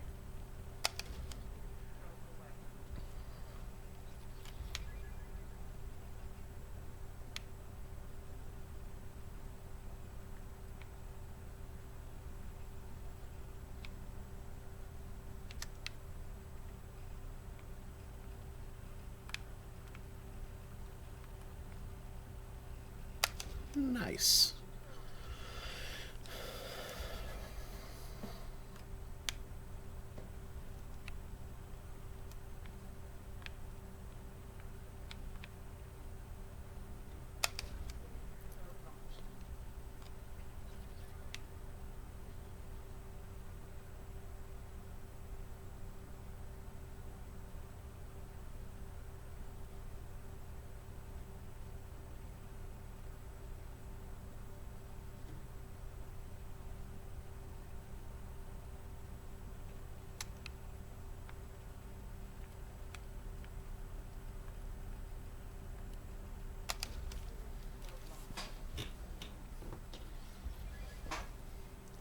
Eh.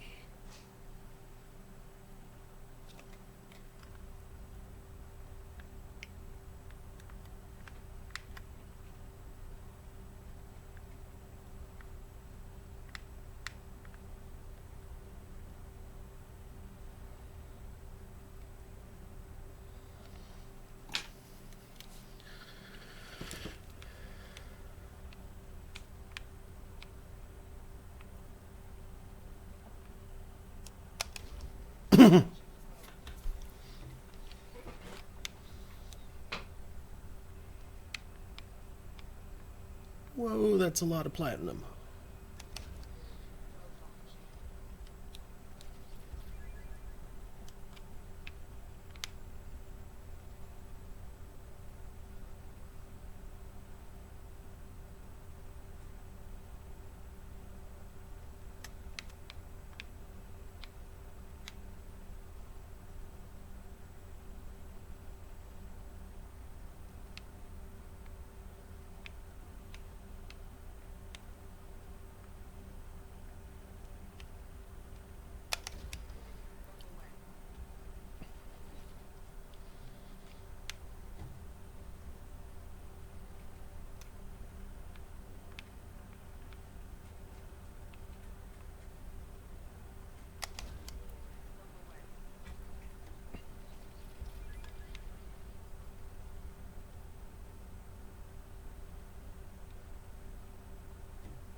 there's a frightening event.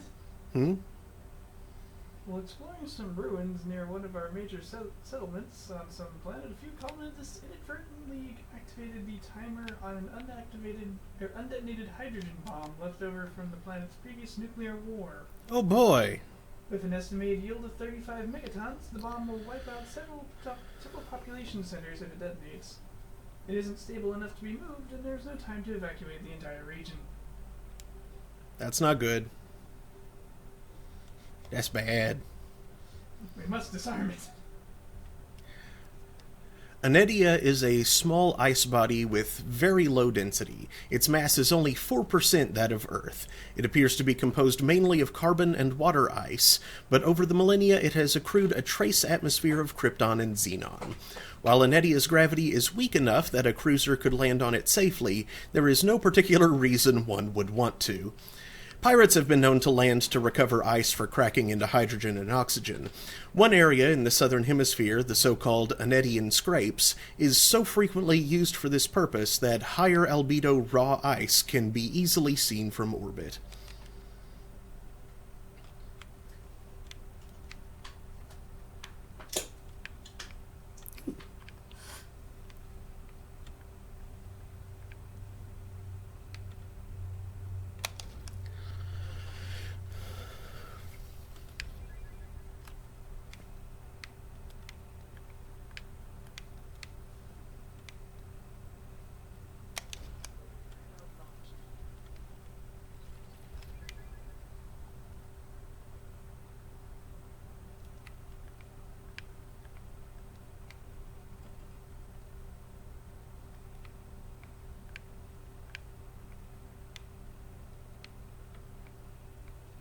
There we go.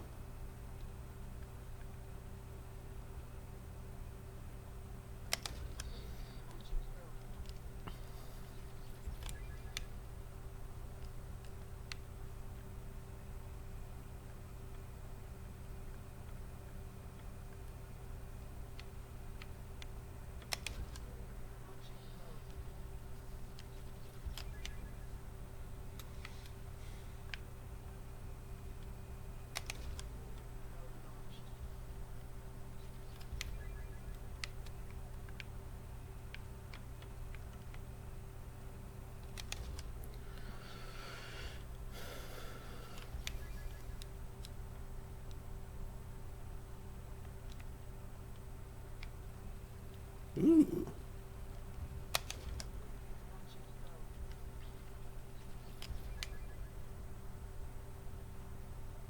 I love when I can find double deposits like that. Nice.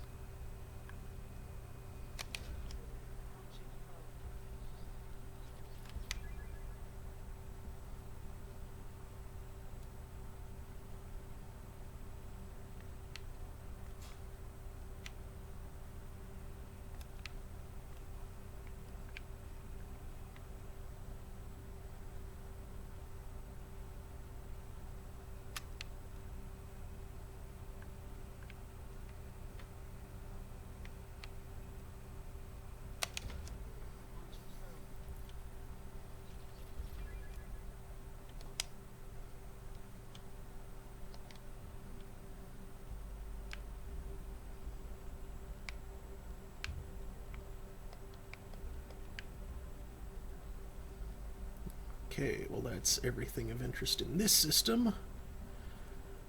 Back to Narif to stock up on probes. Underdeck space laundry. Yes. Stock up on tide probes.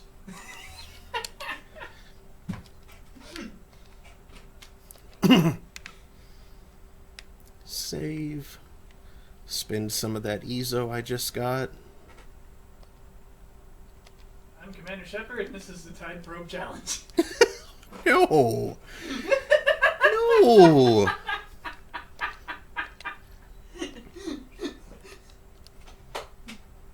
This is my favorite probe on the Citadel.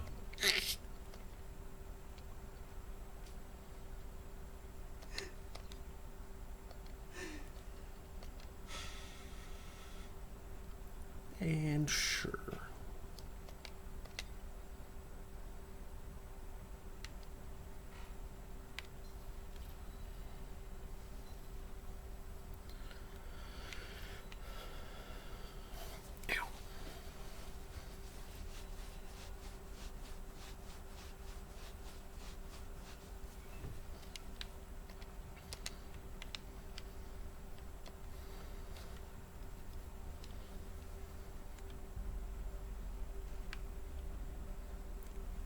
Alright, now let's head over to Kreisroy.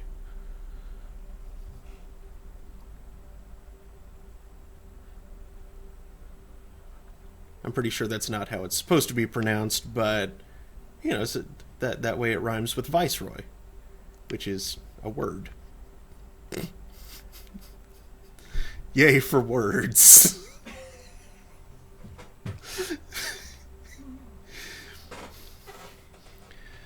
Tanoth is little more than a glorified ice dwarf that has drifted inwards from Chrysaroy's Oort cloud over the millennia.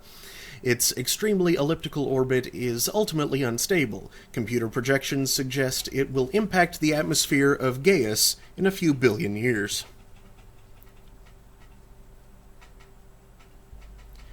So, you know, the Reapers will have culled the universe many times over by then.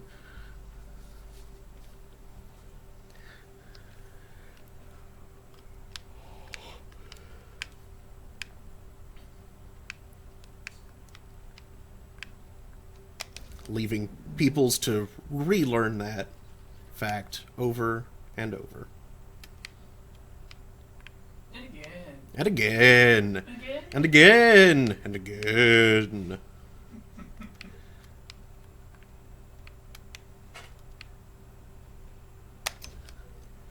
I don't have any spoons on my desk. How many spoon wounds? It's in my spoon wounds.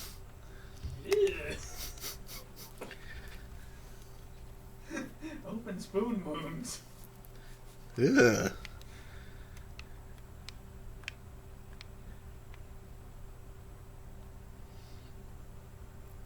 I guess that is what that would imply, wouldn't it? Ooh, there we go.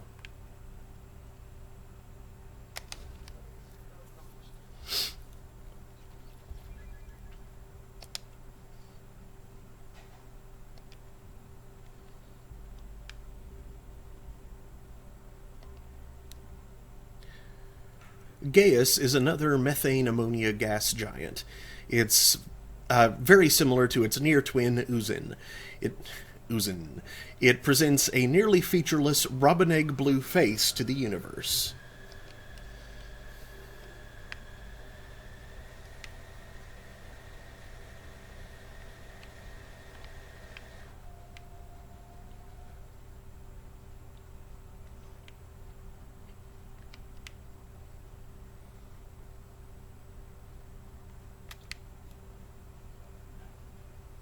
What monster may hatch from it?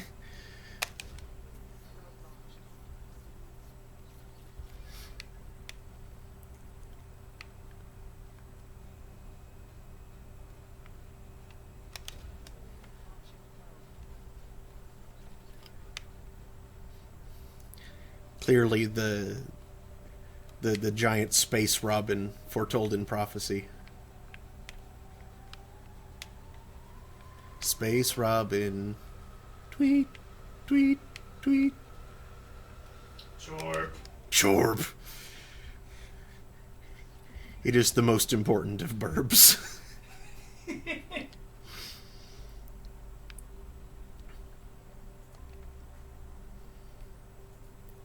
Natus lies improbably close to the red dwarf Chrysaroy. This allows it to approach habitability, though it is quite frigid.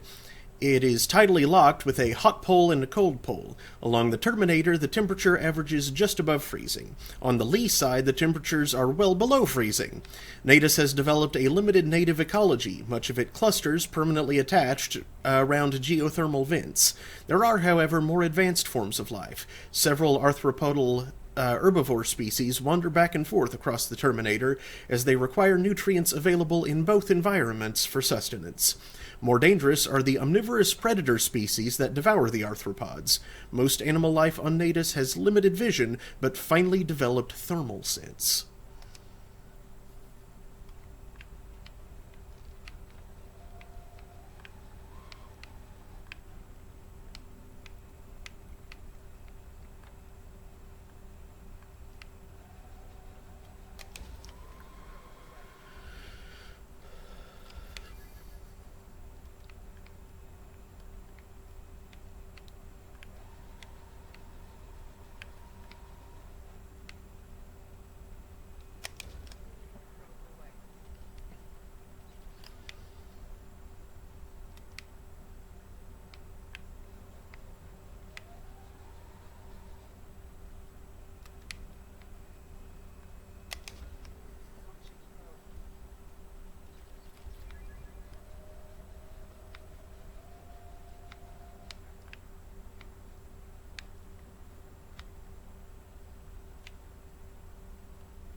Hey Daniel, would you mind grabbing me a drink? Okay. Let's go for an orange soda this time. Okay. I appreciate it.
Thank you, sir. Orange.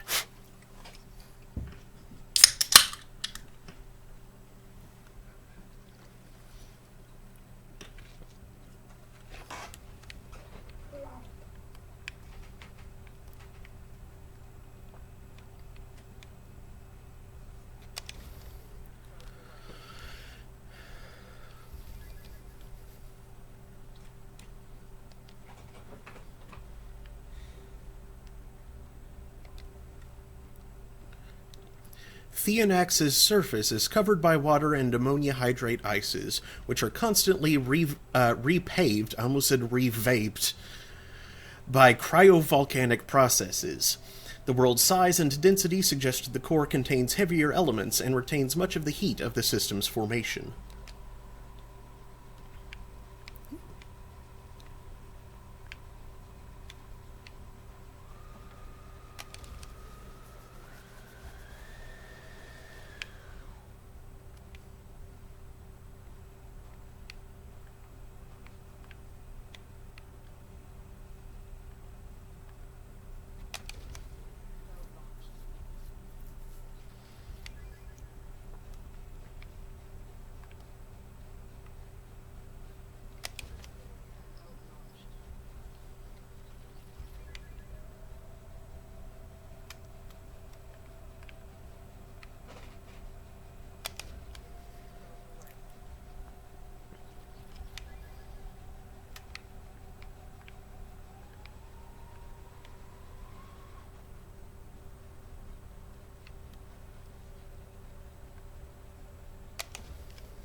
Colonize Scat 2. Name our colony. Scat Prime. What a terrible name. It is spelled with a K at least, but Yeah.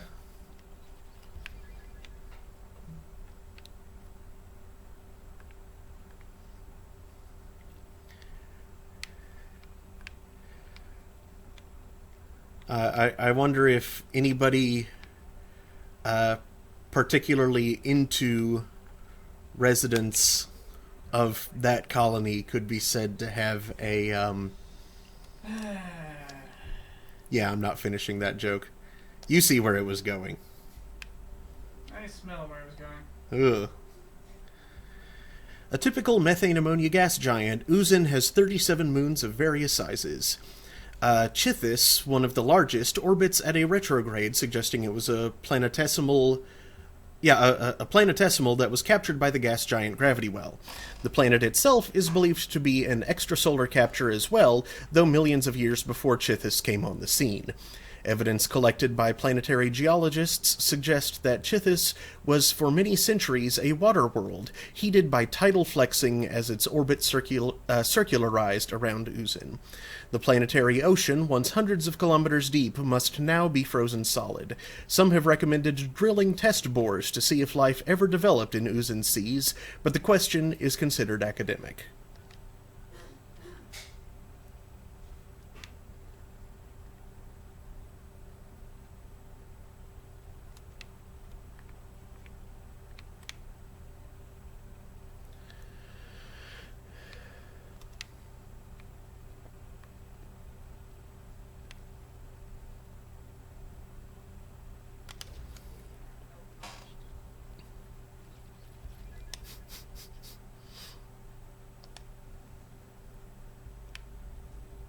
Okay, that was just a lens flare.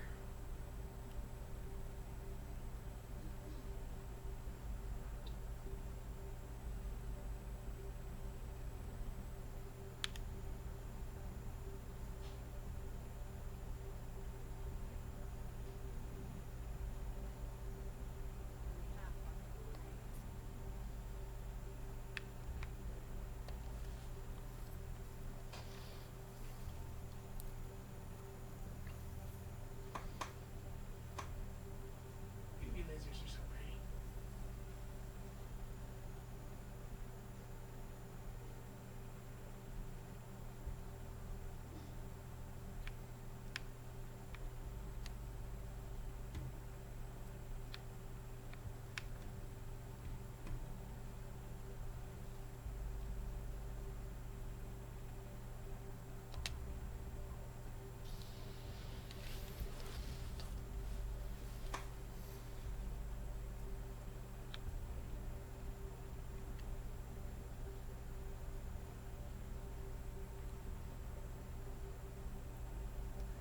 Shoot, of course there's not a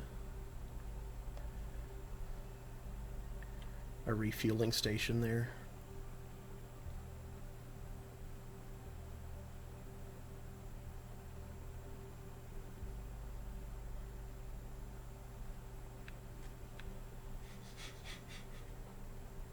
Flattered impacts of spaceports on naval capacity.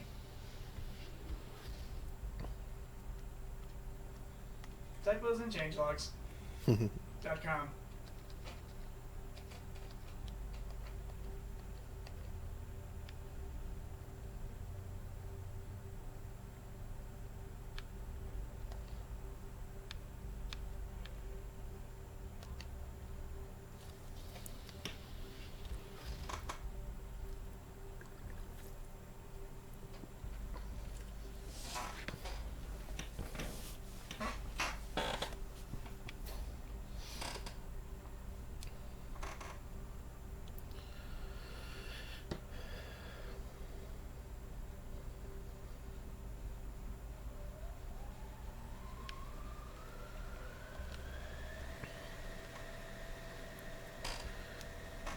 Once a starship refueling station for the Quarians, Charum has expanded under Geth rule. Thousands of orbital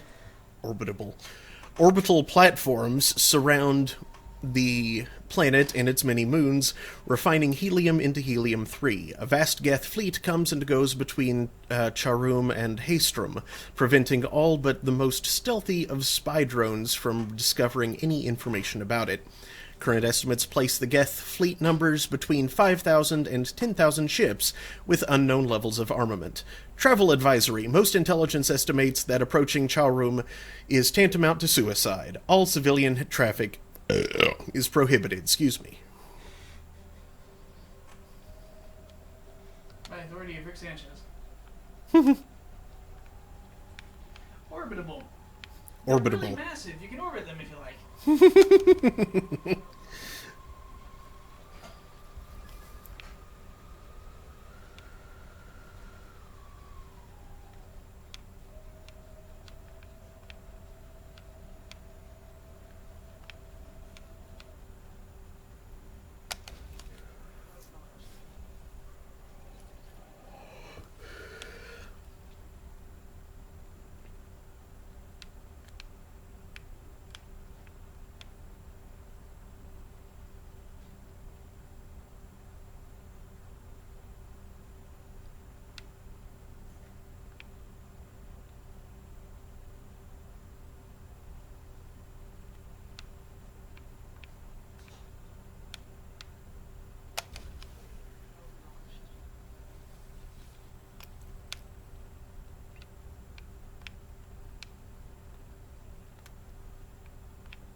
Ooh. Hello.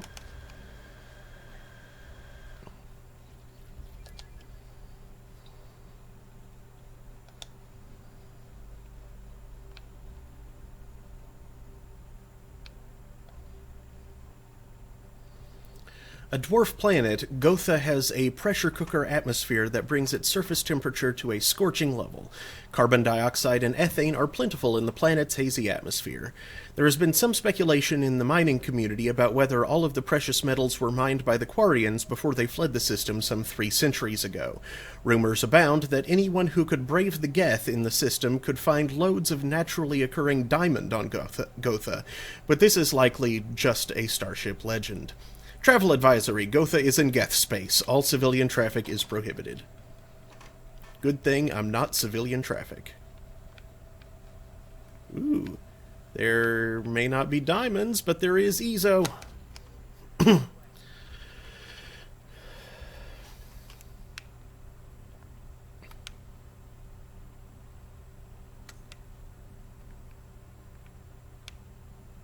that short for element 0? Mm-hmm.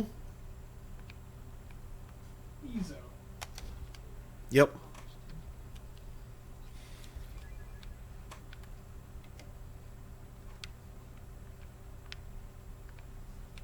No, not 0. Not Enel. Not E not. But Ezo. Yep, that's what they call it.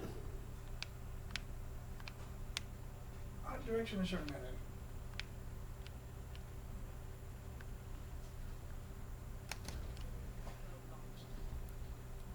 Because that sounds like the owner of a dive bar. Sounds like the owner of a dive bar. Okay. I heard the owner of a diet farm, and I was confused.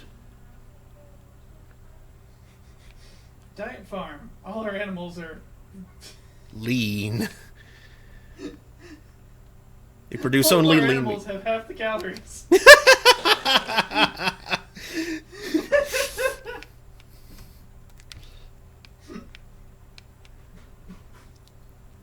Try our diet bacon.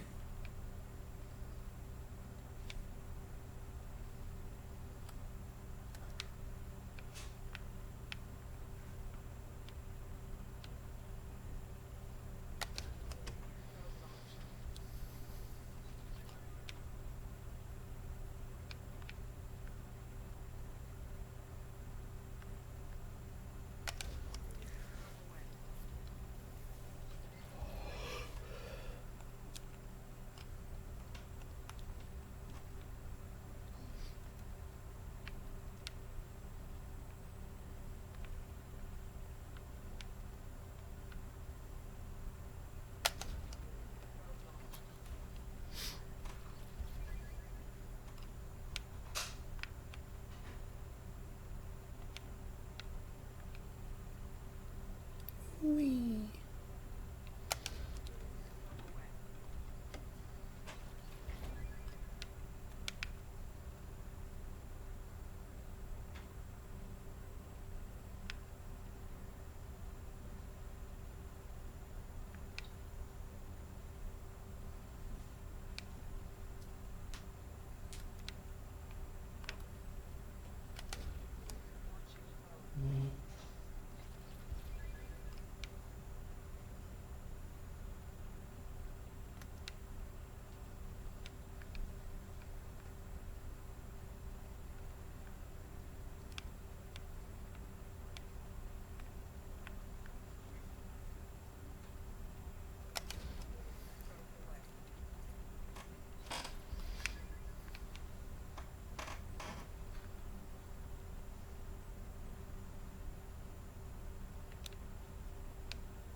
Okay.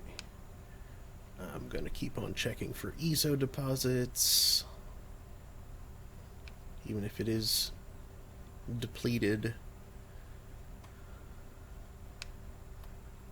Because that stuff is uncommon enough. I don't want to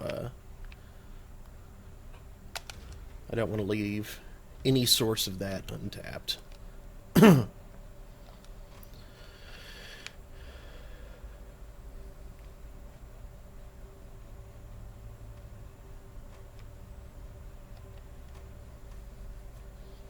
Formerly a Quarian colony, Haestrom was established to observe the phenomena on Dolan, the system's parent star.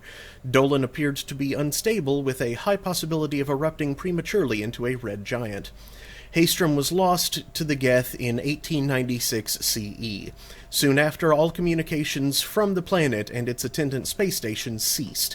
The Geth have shown no signs of treating Dolan as a threat over the past 3 centuries, other than establishing several space stations near it. Dolan's magnetic eruptions and solar output overwhelm most communications near it, and it is unclear how the Geth have compensated. Today, spy probe scans indicate extensive orbital construction around Haestrom, housing thousands of Geth platforms and an unknown number of Geth software mines. It is not known how many Geth are on the planet's surface. Spy probes face interference from Dolan, making remote scanning difficult. Resource estimations based on Geth mining, refining, and fabricating practices suggest that the planet has at least 20 or more years of use before it is exhausted. Intelligence experts speculate that the Geth have not exploited all of their resources because they wish to keep some in reserve for repairs. Travel advisory: Haestrom is a Geth stronghold. Military spy drones using cutting-edge stealth technology are the only vehicles that have returned unharmed from Geth space. All civilian traffic is prohibited. And I'm gonna land on it.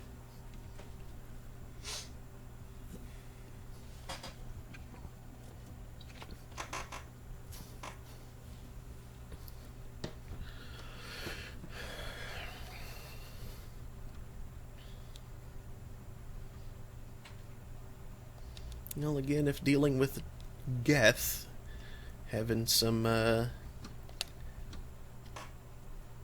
tech power at my disposal, at my disposable.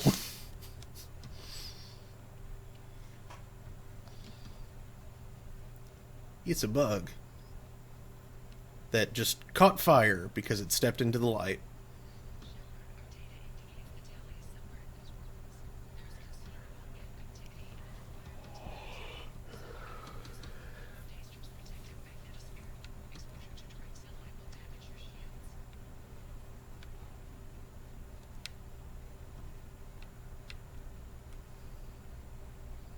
Okay, so apparently I need to stay in shadow as well.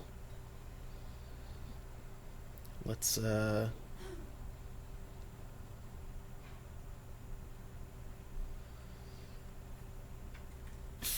I'm thinking the Geth stepping out into the light and catching fire because of it was a scripted action to show the player that they shouldn't step into the light.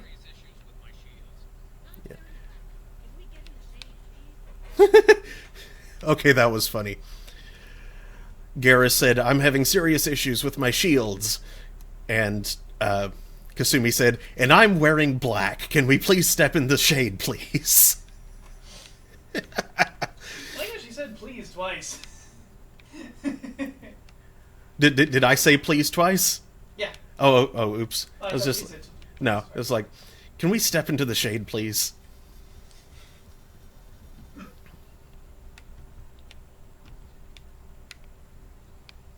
I like Kasumi.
Don't see any...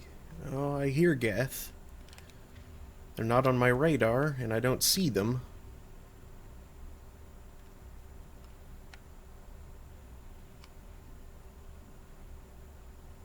But they are here.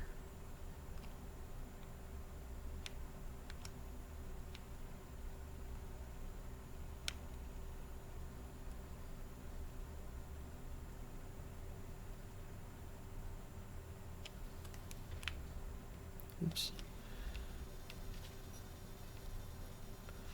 In the sun, I feel on fire.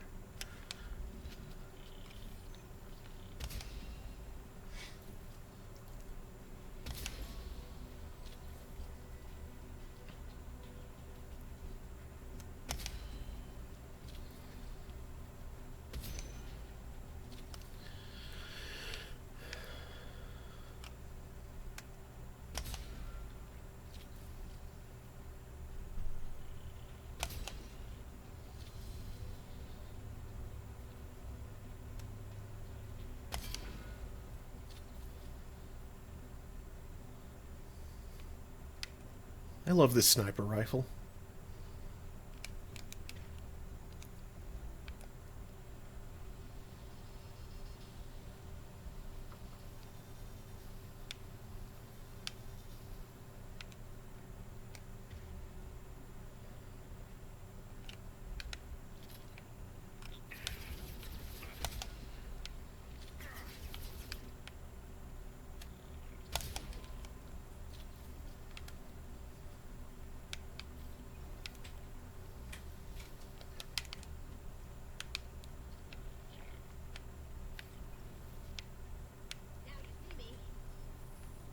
Ooh. I'll take it.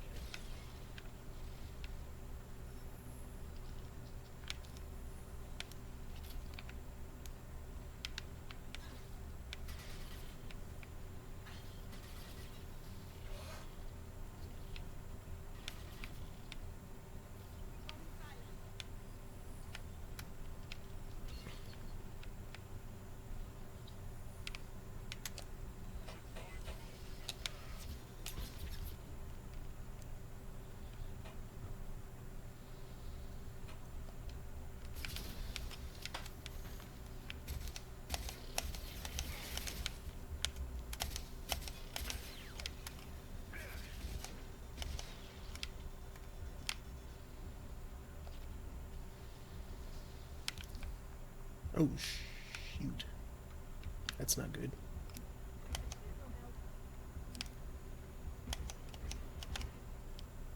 Oh, that was just enough to kill me. Dang it. Sigh.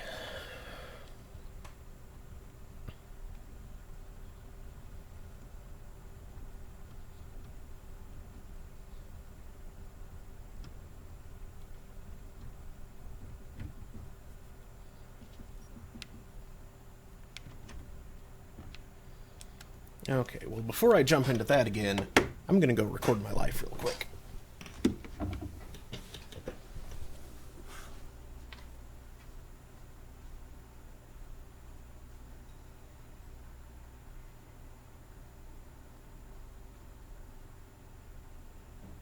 Other save point.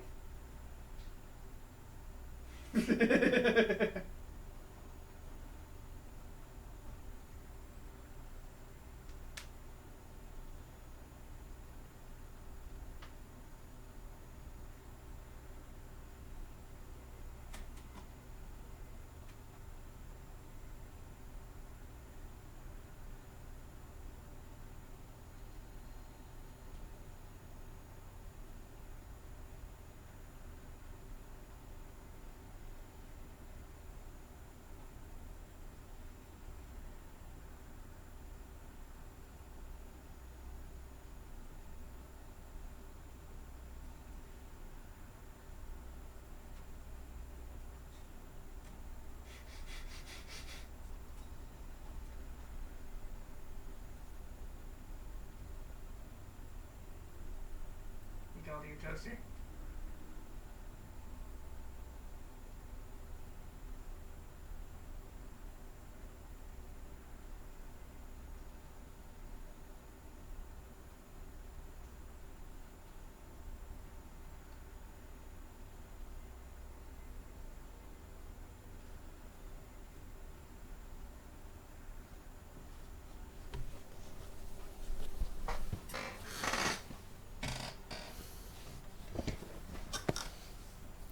You think we would hand over the governance of our empire to a former kitchen appliance?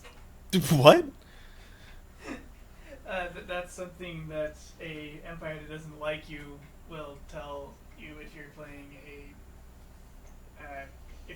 synthetic empire and demand vassalization. Well, I mean, They it would. call you toasties. It would certainly be an improvement for us right now. All hail President Toaster. All hail President KitchenAid.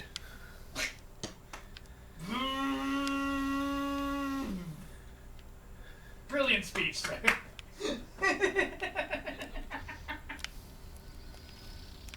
Cake for everyone.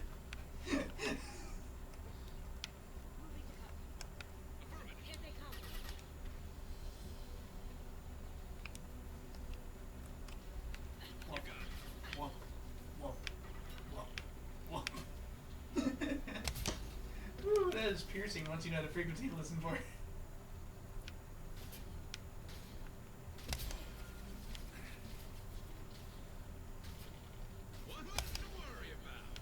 I'm sure you guys can't hear it, but we have one of those spinny roof vent enhancers. And when it gets cold, it gets kind of, Thumpy. it collides with itself. Regularly.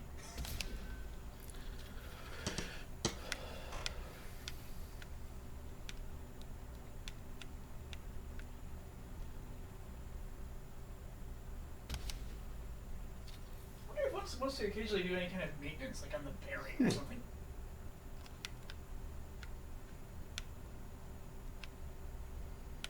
Climb to the roof, put a couple of drops of oil on it. New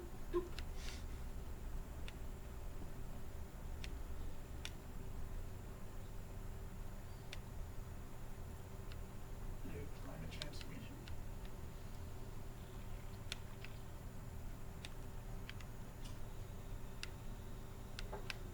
Mouth up.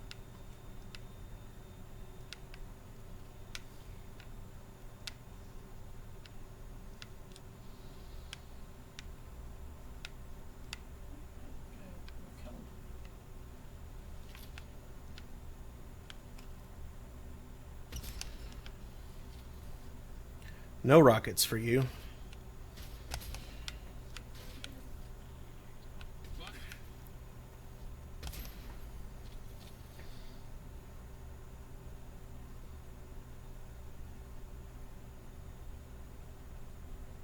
Garrus, get out of the sun. Understood.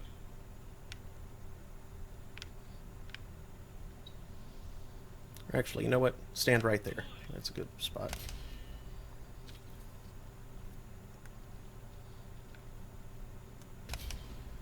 Gotcha.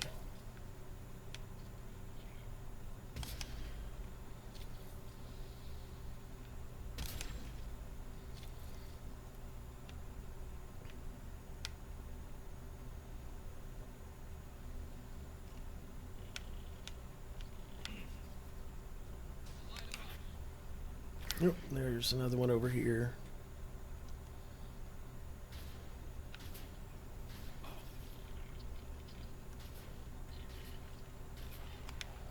Okay, cool.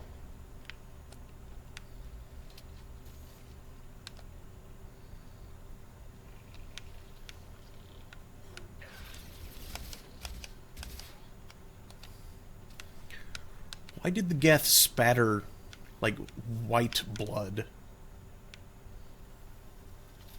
Is it like coolant or something? On your six. This should come in handy.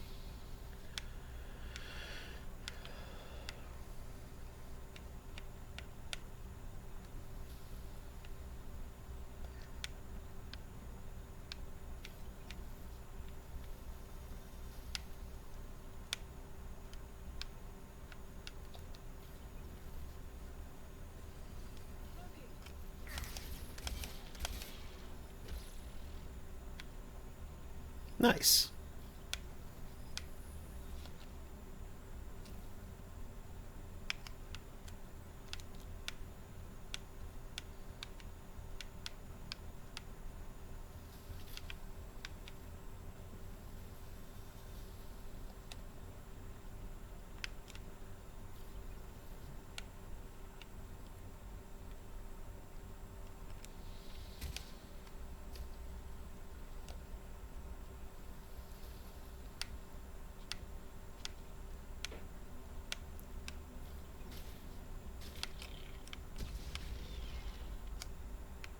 Nice.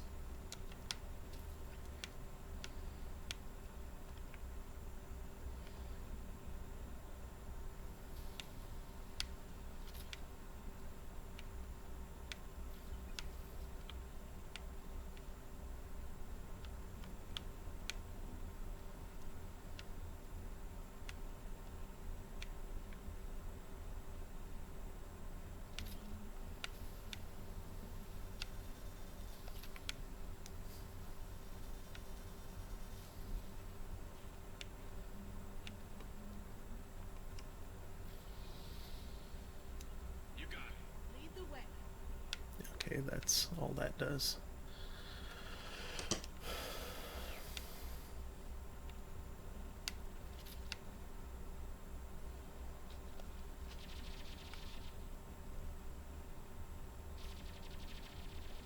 What are they shooting at? Nice.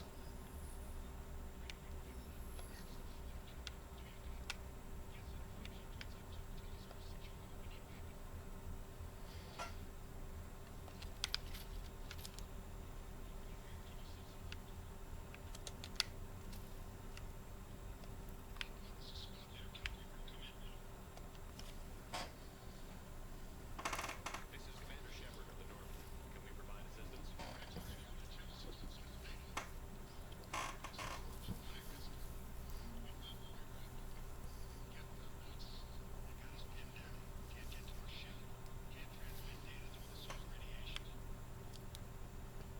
How are you holding up? We can be there in a few minutes.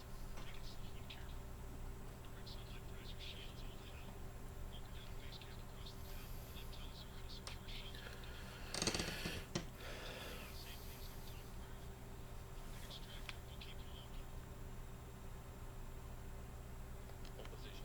We'll hit their back rigs. Oh, fun.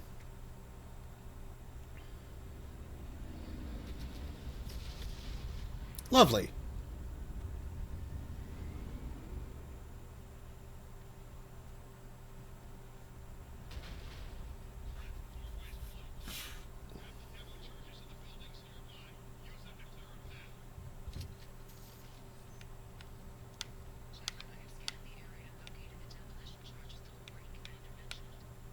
Put it on my radar.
Yep, yes there are.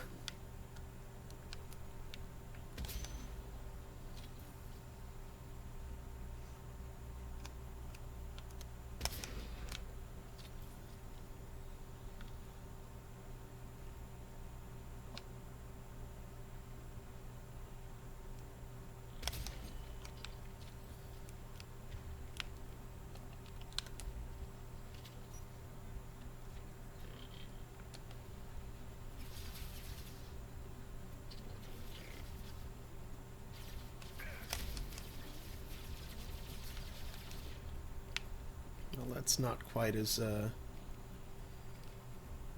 useful as I'd hoped for.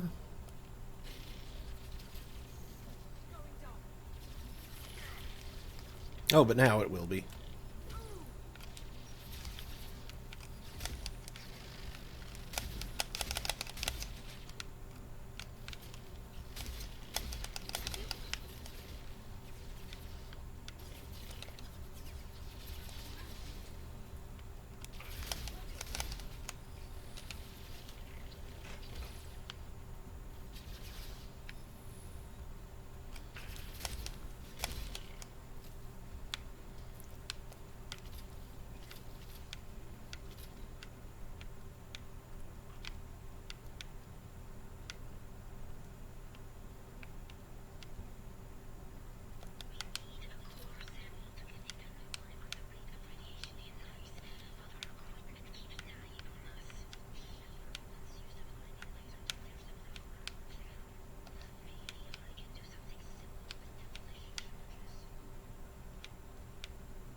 Whoa, they're over there.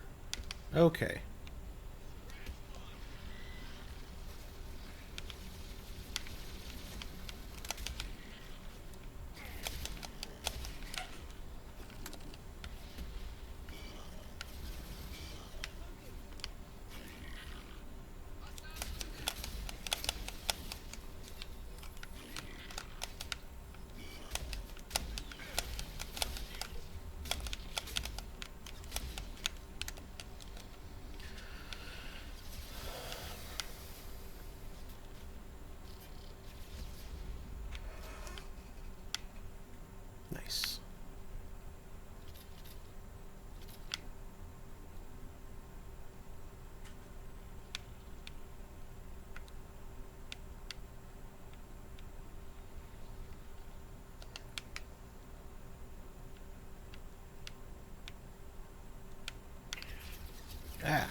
Come on, buddy. I see you there.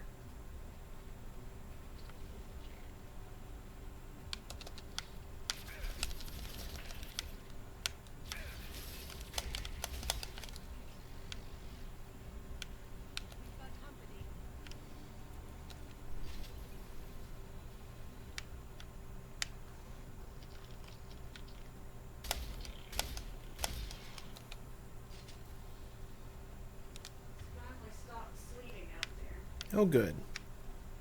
Took it a bit. Yeah.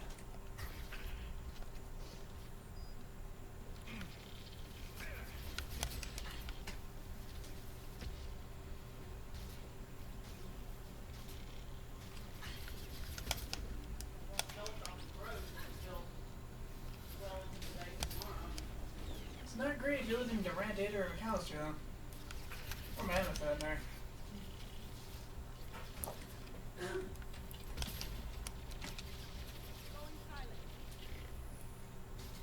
Well, I thought we had already decided that it wasn't great if you lived anywhere in Oklahoma. For reasons other than weather. I mean, besides the weather. Not Yeah. just the weather. Doesn't mean tornadoes. That's pretty bad. Yeah.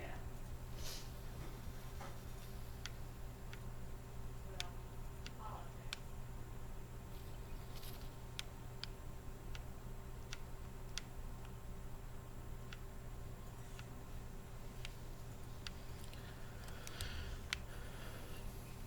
politics. Tornado politics. Tornado politics. Tornolotics. Tornalytics. Sounds like a study thereof. Like tornado analytics. Tornalytics. And isn't that kind of Nate's job?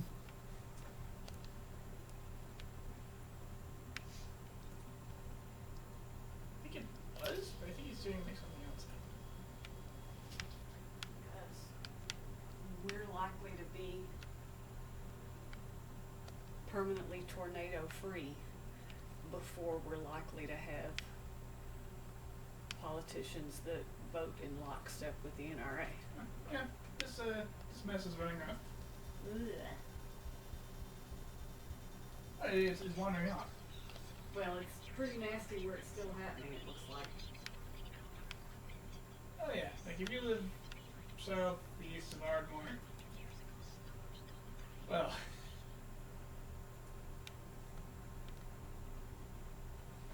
There we go. maybe consider not going outside Nothing there. or looking outside. Probably not great.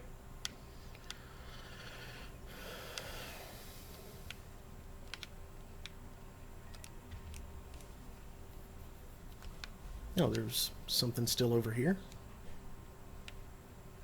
Because I don't think I got both demo charges. Oh, there's some iridium here, though.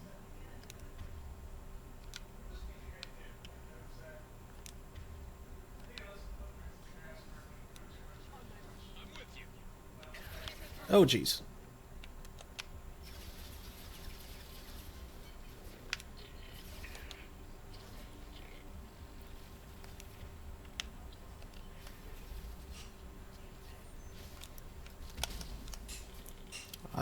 Well, that mostly missed, I think.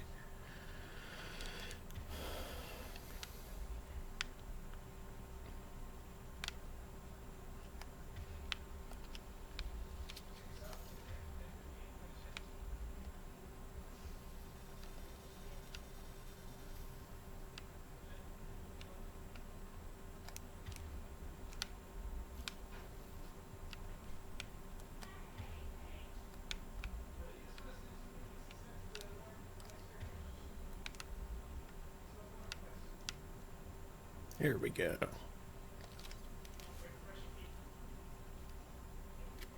Eh.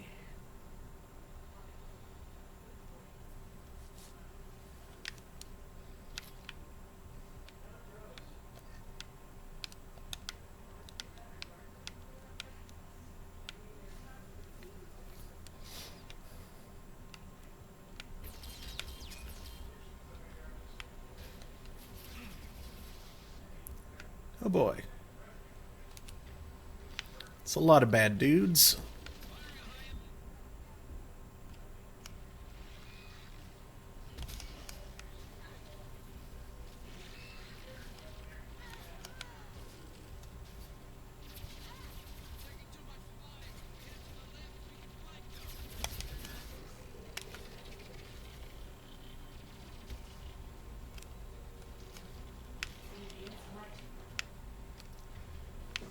So many ants.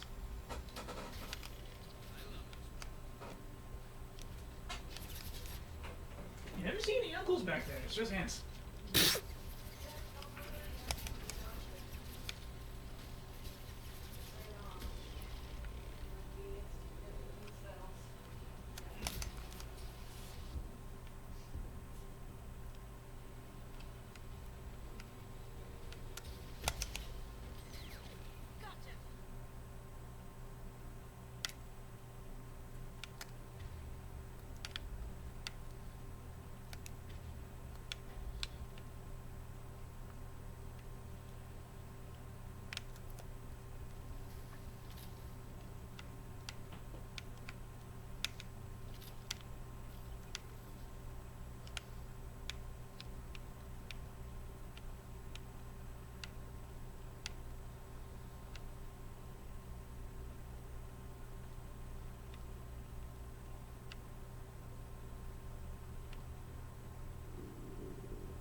Oh, that's the place. Oops.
Nice. Well,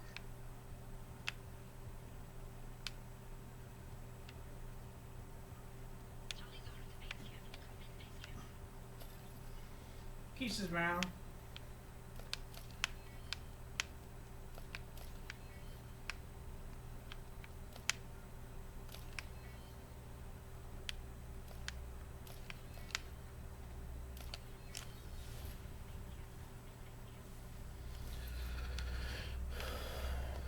No, don't need to do that. Down and Shepard.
Scrat never saw me. Yes! Just trying to too many voice clips one after the other. You know, Shepard does not look like one of the good guys in that black and red armor. No, he doesn't. It's some kind of like terminus system armor, something. Okay, I do not trust armor made by a company called Terminus Systems. No, that's like Region. Ah, okay.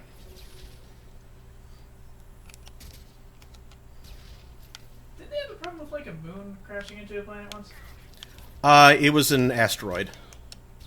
But that wasn't in the terminus systems. And like some kid from another world somehow saved the day by summoning these 4 giants? What? It sounds kind of familiar, but I can't place what exactly you're talking about. I'm liking Terminus to Termina. Oh.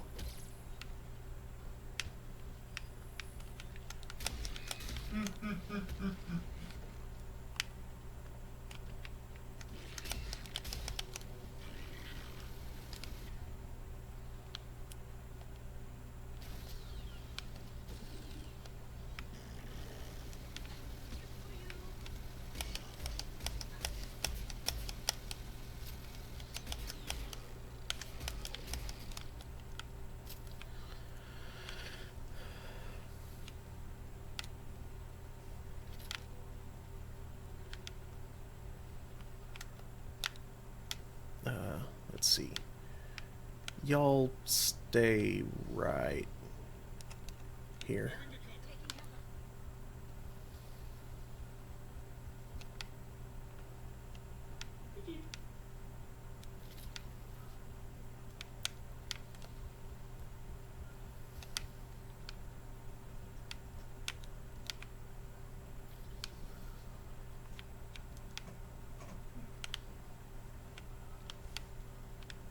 These are big cute things.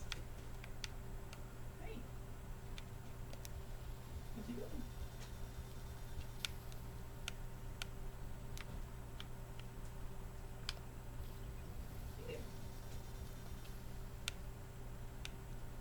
Why are you guys following me? I told you to stay put. Y'all are frying in the sun out here.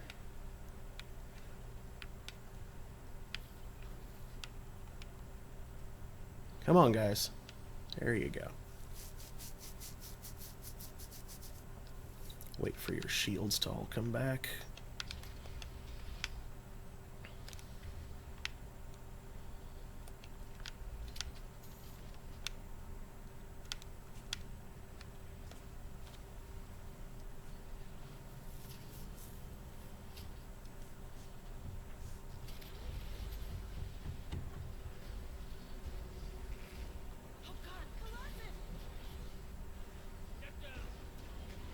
Get down.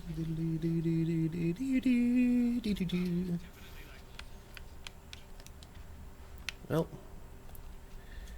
this is pho.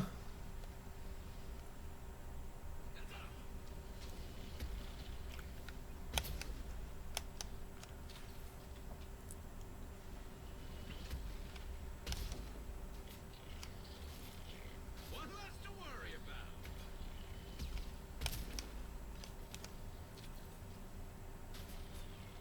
There we go.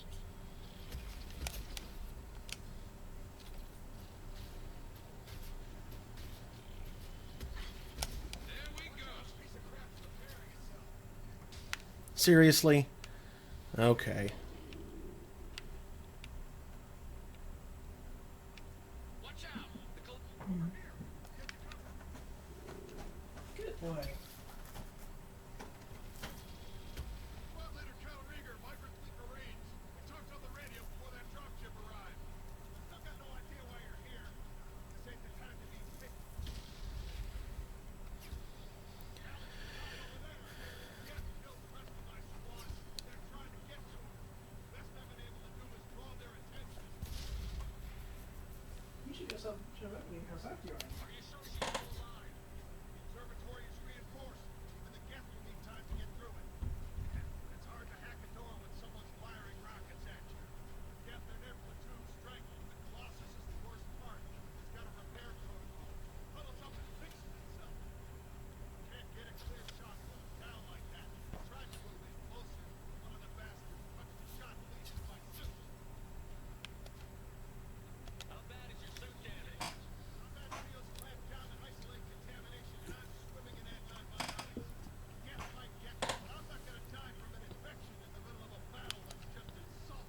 Tell me about the battlefield.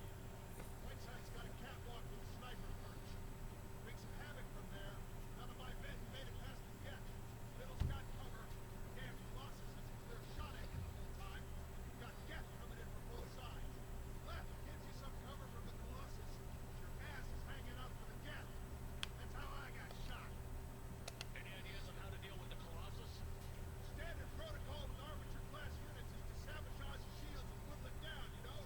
Kill it with bug bites. The repair protocol blows that plan to hell. Try to wear it down, it just huddles up and fixes itself. So whatever we do has to scrap that bastard fast. Probably means getting up close past that cover. We need to get to Cali. Got any ideas? Just one. I'm not moving so well, but I can still pull a trigger. I got a rocket launcher that the sun hasn't fried yet. You're moving close. I'll keep the Colossus busy, maybe even drop his shield. Look, we'll be able to finish it off.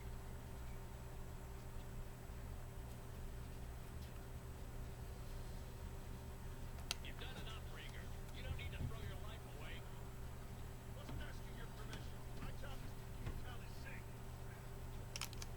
We don't have enough people on our side for you to take one for the team. Stand down. I'm not gonna stand there while you run into enemy fire. They killed my whole squad. And if you want to honor your squad, watch my back. I need you here in case they bring reinforcements. All right, Shepard. We'll do it your way. Hit him for me. Get us alive.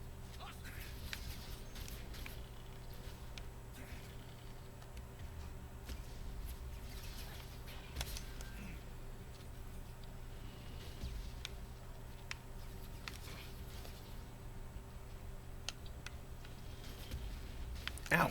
Okay, that was not the place to hide.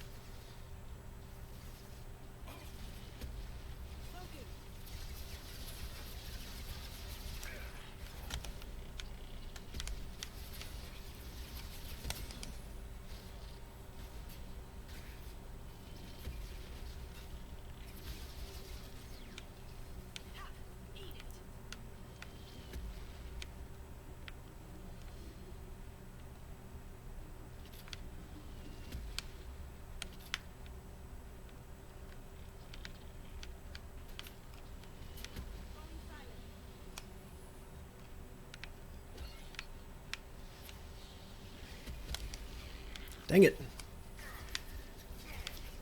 Come on.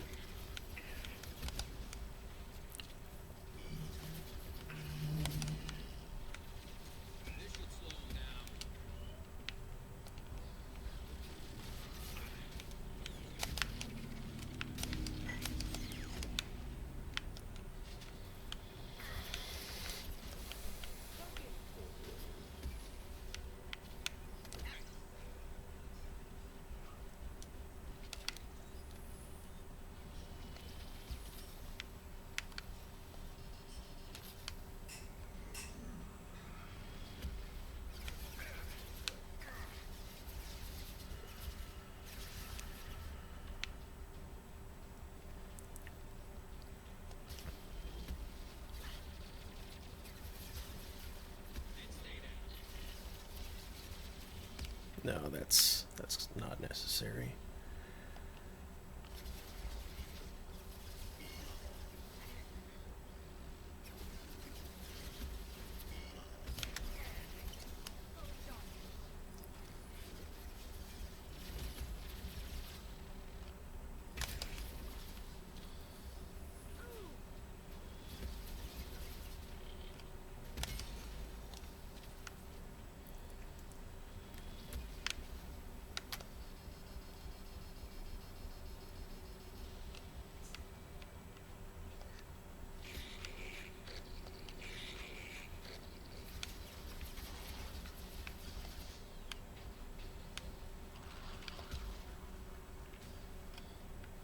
Oh, wait, that's Garrus.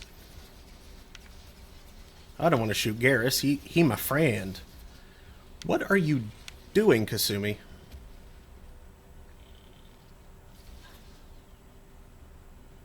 Head over there.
is that? There it is.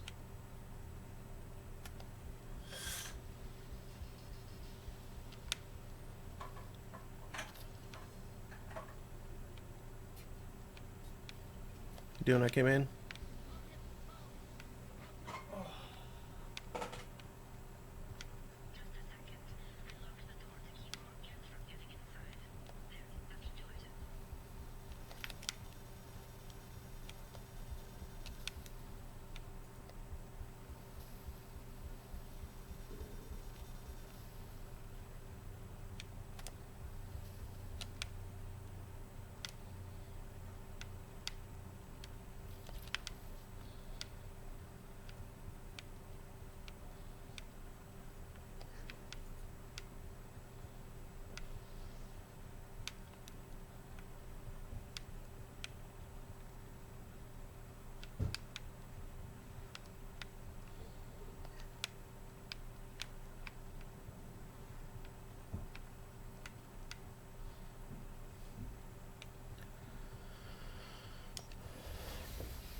Yeah, alright.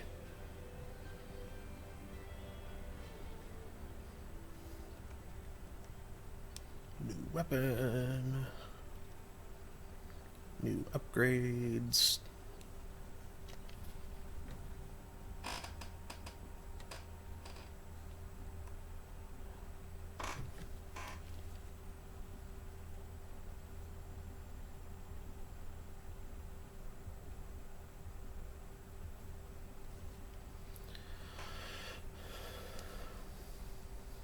Survey saw footage of you in action time ago. Looking forward to having you on the team.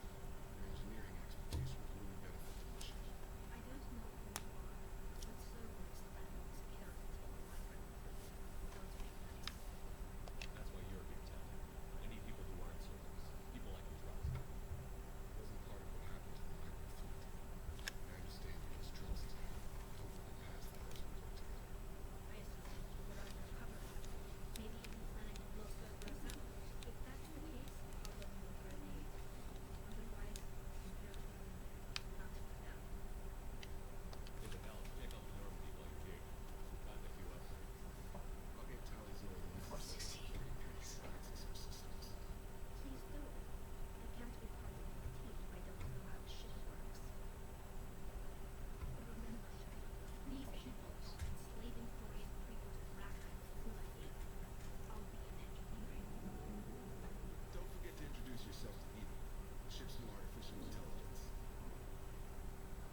course I have. Let's see. From Admiralty Board, Migrant Fleet. Commander Shepard. Per Talizora Vasnima's... That's a different... Vasnima is a different surname. Request included with her data delivery from Haystrom, the Admiralty Board has approved her transfer to your command. She has been informed that additional duties to the Migrant Fleet may still be necessary on occasion, but has been given extended leeway to determine when her mission with you is considered complete. This choice was hers, but your role as de facto captain during her pilgrimage may have caused her to be more susceptible to your requests. The Admiralty Board trusts that you will treat your new crew member with the respect due an honored member of the fleet. Should any harm come to her due to negligence on your part, this board will take severe and appropriate action. Admiral Rael Zora. That's her dad. Migrant Fleet Admiralty Board. Understood, sir.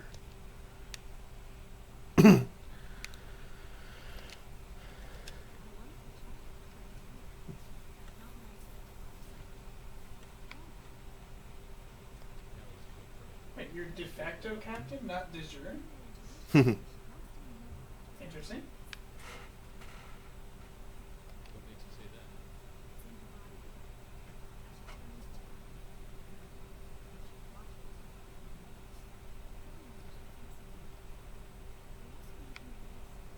Why do they make you say?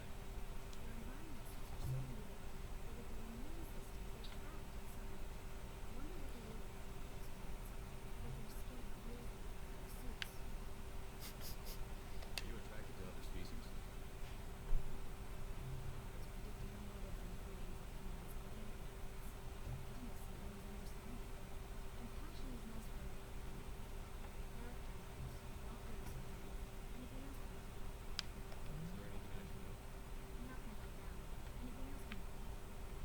That'll be all.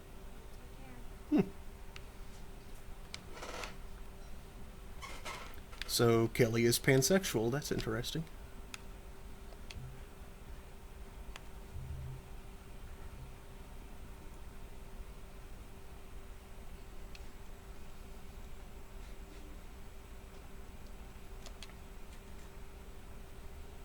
That means a lot more when you live in a galaxy of multiple intelligent species. Mm-hmm.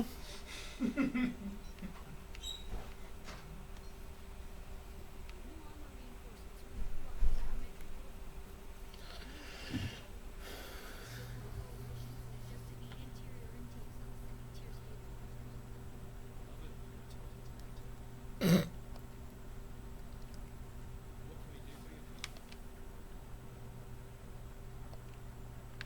Area. Oh, you come on now. Oh, there she is. Any Normandy giving any trouble?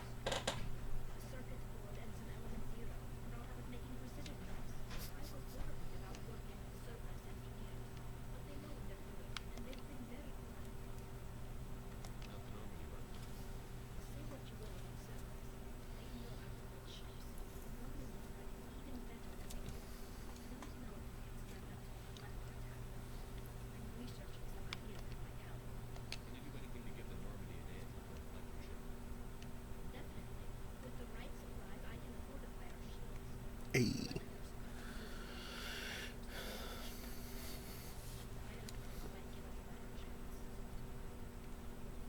Cool. Ship enhancements that I can afford immediately because I have so much palladium. The rapidly oscillating kinetic obstructions of cyclonic barrier technology are added to the ship. This should help the ship survive blasts like those that destroyed the first Normandy. Have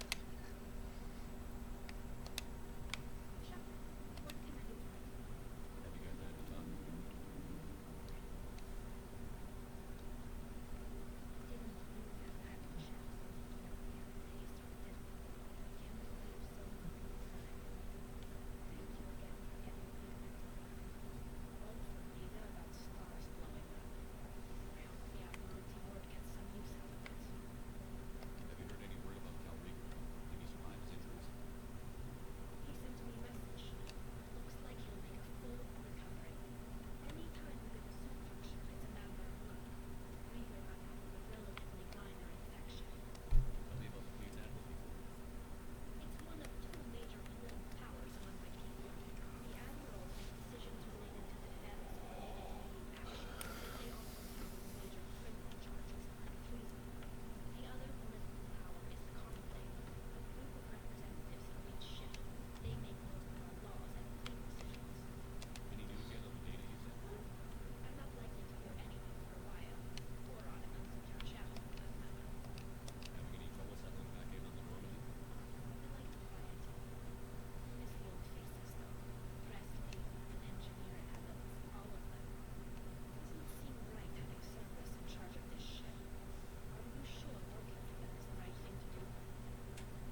said that a Muthagen can smell a good deal from a distance of 12 parsecs. This is an exaggeration. In truth, the distance is only 8 parsecs.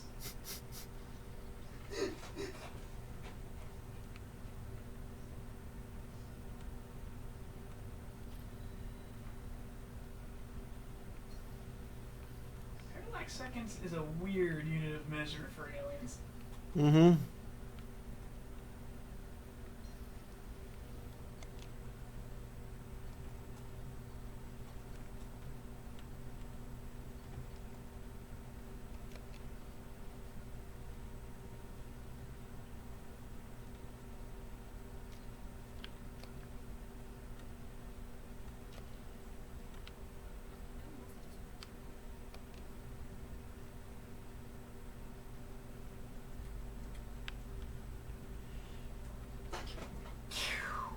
Bless you. Oh no. It's Mott.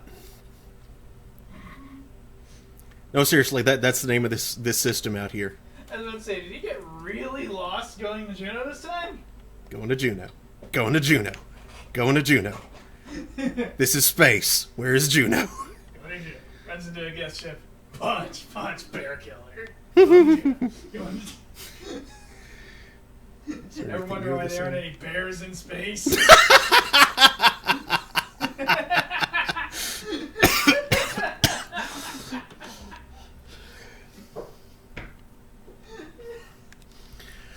Amut is an enormous hydrogen-helium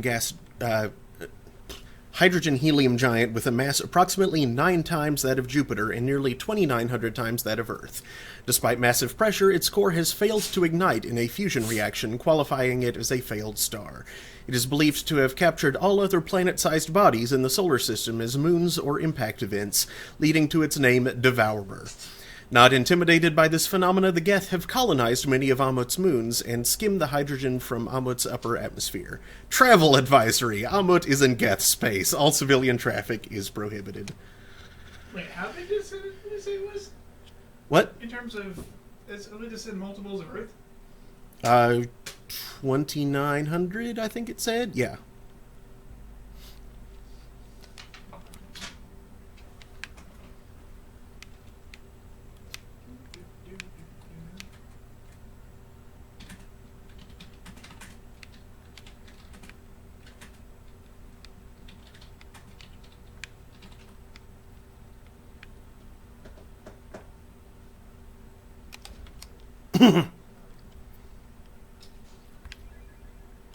That's all it took.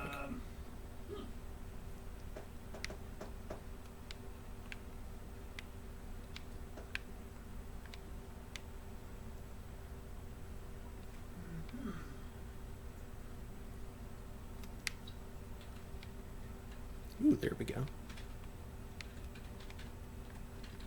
That's not horrible.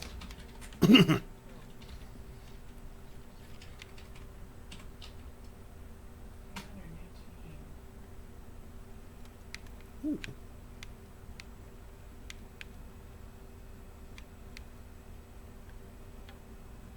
It's also pretty good.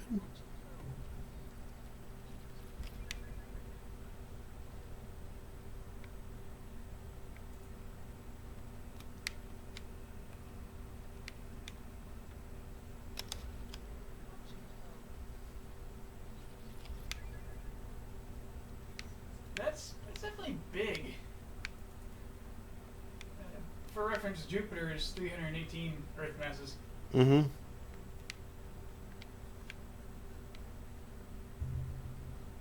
Like it said, it was 9 Jupiters.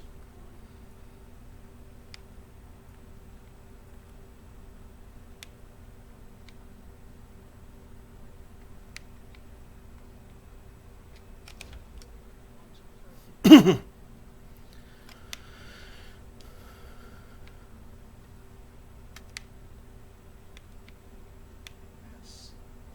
not very close to being a proper fusing star, though.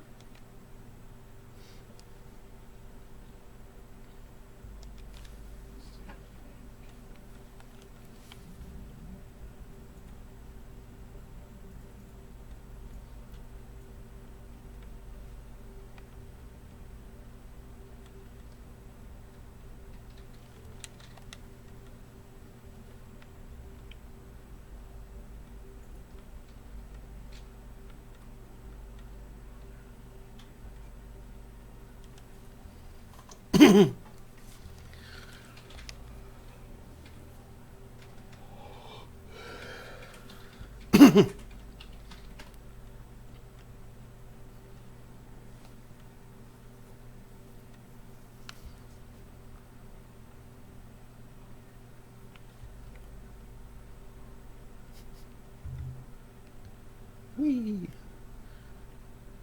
Zipping around a weird path, because those things don't give much of a direct route. Yep.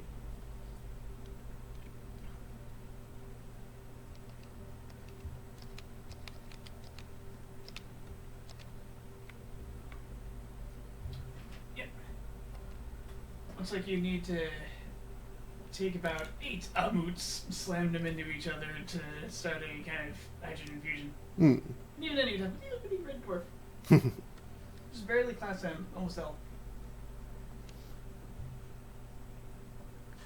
A hydrogen-helium gas giant, Goliath's orbit takes it near the system's mass relay, a useful event for drive core discharges and automated helium-3 refueling platforms. Unfortunately, its orbit is currently taking it away from the relay, and it will continue this inconvenience for the next 3 galactic standard years. How long is a galactic standard year? Deeply good question.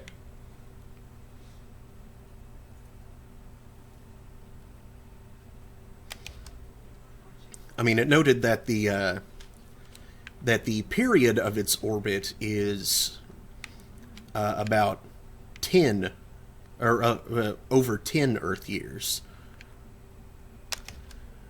which would indicate that a galactic standard year is probably not too different from an Earth standard year. But it seems weird that they would adopt an Earth standard year as the galactic standard. Yeah, like, why are the newbies getting to be the standard? I'm confused now. I mean, they do talk about doing things in terms of, like, solar days, and they do specify solar days, but I think that's, one of those cases of just, essentially translating for the viewer. There's not like some tradition where to be nice the whole galaxy. There's standards of measure to that of the youngest race. Or at least when dealing with them, I suppose. That would be a nice gesture.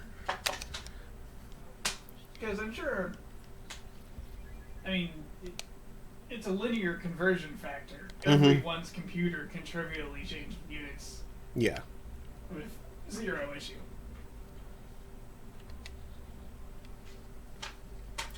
A small gas giant, Mizraim is primarily hydrogen and methane around a rocky core.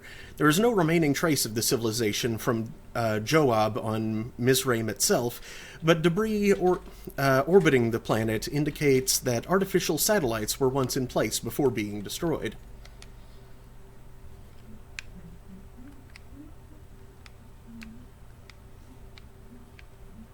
Yeah, not enough to be worth.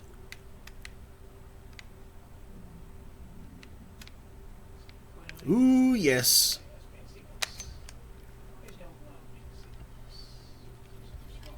Give me that Ezo.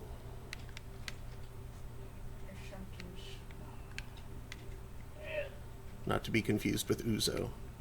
That is very different.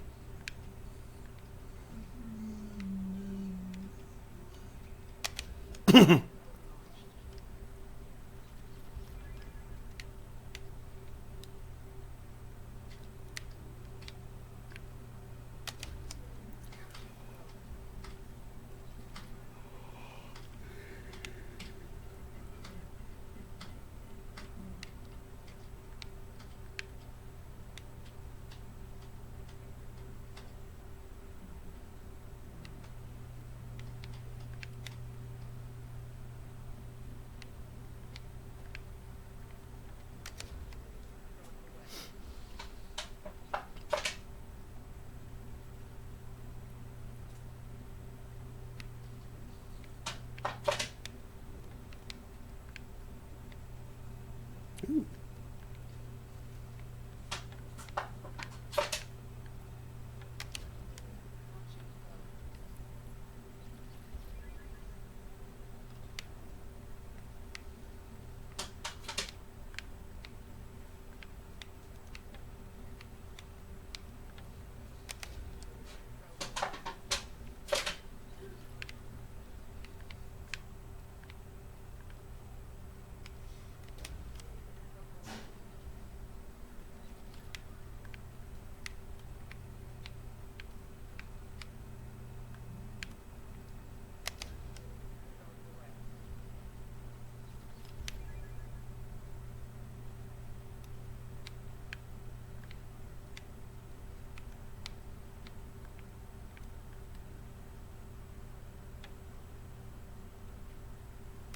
You said it was 9 Jupiter masses? Yes, 9 Jupiters. That technically makes it a class-wide round dwarf. Huh. Which is basically just a huge gas giant glowing with heat from how big it is. At 13 Jupiters, it begins a bit of deuterium fusion, making it a Class T round dwarf.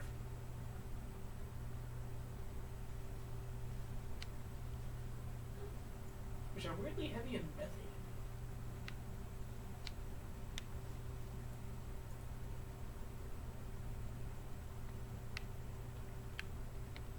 Okay, it looks like I got all the Ezo off of that planet.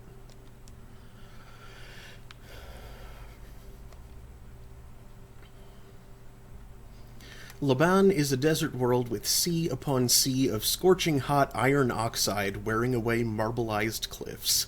Its atmosphere is thick and layered with significant levels of oxygen trapped under an upper helium layer. Initially, surveyors detected traces of iridium from orbit, only to find a surprising archaeological discovery. The iridium came from bunkers on the surface, blown apart by a dreadnought-class weapon. The logical conclusion was that the civilization on Joab had reached Laban, and its outposts here were destroyed to make their extermination complete.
That deposit has a lot of stuff.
Is there something in close there? No.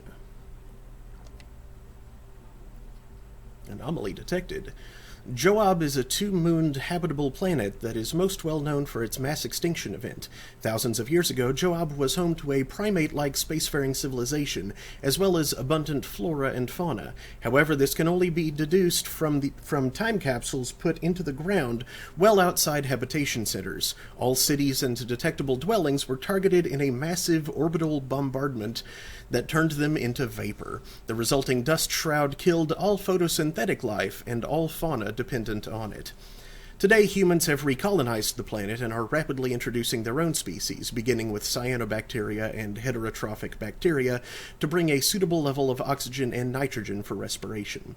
Travel advisory: atmospheric pressure at sea level on Joab is double that of Earth. Visitors with upper respiratory infections, emphysema, cancer, or a history of thoracic surgery should consult their physician before landing on Joab.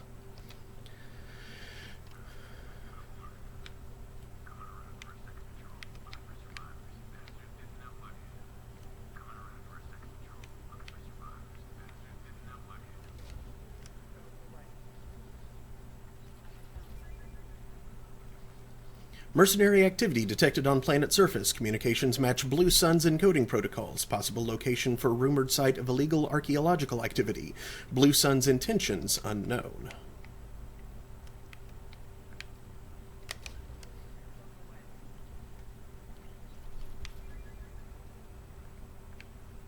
Ooh, yes. Yeah, it's a little bit.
Ooh. Nice big deposit there.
Oh yeah, the anomaly.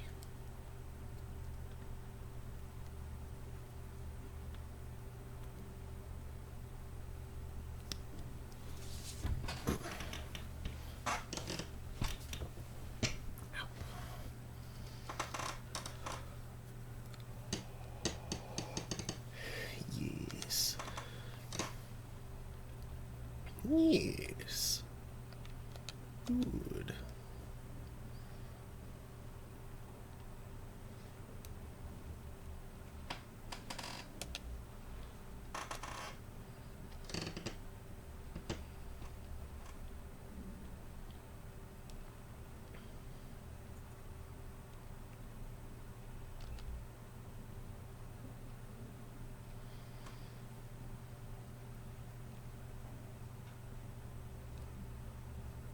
Ooh.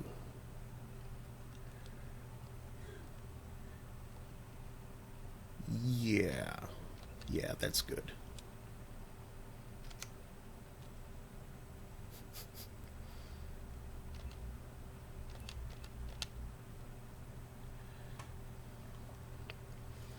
Quarian Engineer. Tali is operating at peak efficiency, increasing the duration of her powers. Modest cybernetics and immunoenhancers increase her health.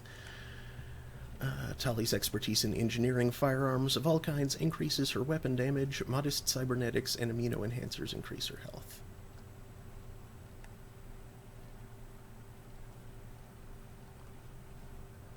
Okay, yeah, I think I'd rather have the power duration over the weapon damage.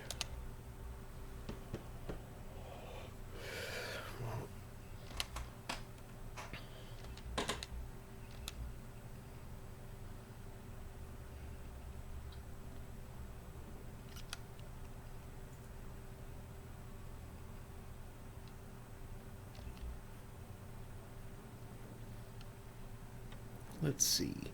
Heavy Throw. Fling a single enemy with unparalleled momentum, smashing it against walls with hurricane force. Recharge time, 9 seconds. Force, 1200 newtons. Throw Field. Your mastery of biotic throws allows you to hurl multiple targets into the air simultaneously. Yeah, let's go for the AoE. I love how surprisingly nasty that ability is. Because it just leaves them so exposed to fire. Mm-hmm.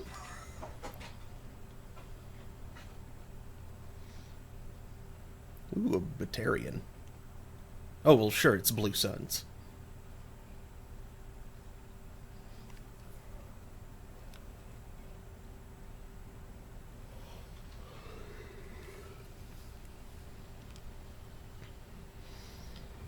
Oh yeah, stemming from a conversation we had the other day. Weirdly, the Blue Suns were founded by humans. Specifically, was founded by Zaid.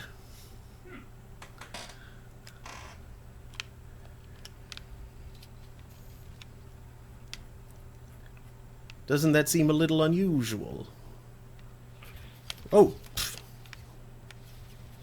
Well, jeez. Assholes.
Yeah.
Outgoing message. Request for aid. Commander Santiago. Hope you are doing well. We require your services once again in the transport of ourselves, our equipment, and our recovered artifacts. I have dispatched our representative to meet with you regarding the details of the transaction. Given the sensitive nature of our cargo, we expect discretion in this matter. Dr. Farron, Chief Researcher, Exogeny Special Projects. Exogeny, you say? Incoming message. Let's make a deal. Dr. Farron, of course you can count on us to offer you escort and transportation. We have sent men and ships your way in good faith. Commander Vito Santiago, Co-Executive Officer, Blue Suns. What a mafia-sounding name. Vito Santiago.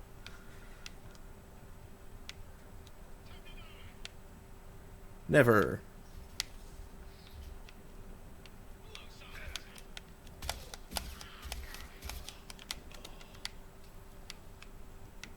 That would have been a good time for a shotgun, but switching weapons takes time.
Jump in the get in the sea. Jump in the sea. What was it that became the loading ready run thing? What? Jump in the sea. Get in the sea. Get in the sea. Get in the sea. You were punished. Get in the sea. That's right. Because The grapekeeper. yes. An old vineyard up scene. Because Thane says go to the sea when he kills someone because apparently that's in the ancient Drell mythology, the sea and death are associated. Lieutenant Locke, once the artifact is secured and in transit, your orders are to take your men and rendezvous with Captain Voorhis aboard the MSV Strontium Mule. Mule. That's very worrying. In the Aaron Larkin system in the Omega Nebula. Assist Voorhis with the capture if needed. Commander Santiago. A radioactive and highly flammable pack animal. That's a great idea.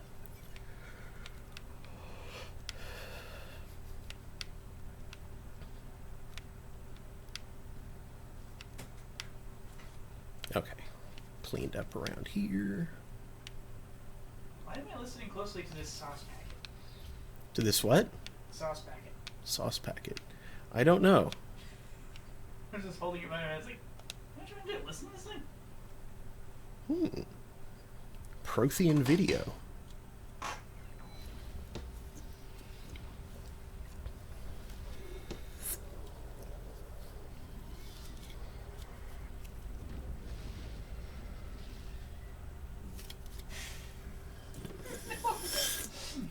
Oh, that would be a terrible event.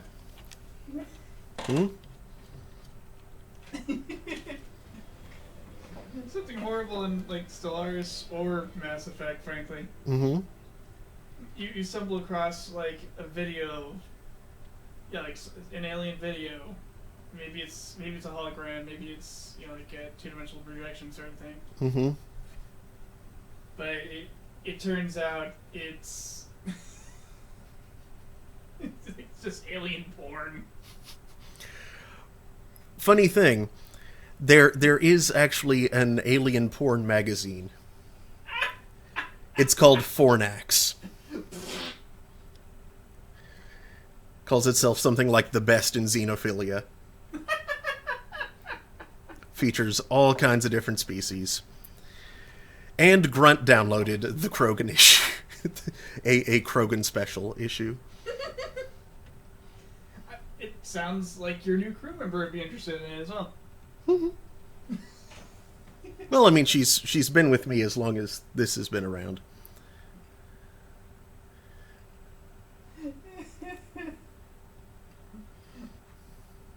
Oh boy, that's... I've heard of universalities before, but goodness. Oh, but yeah, since I'm not sure you were here when it happened, I need to show you a thing that was really funny, and I don't mind showing the stream this again because it was worth it. I will let you know when I get to there,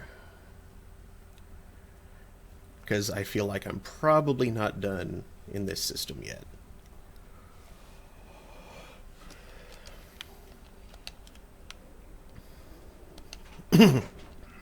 What up, Mookie? Okay, yeah, I've... Hey. Yeah, you know what, I'll go ahead and do that and come back here.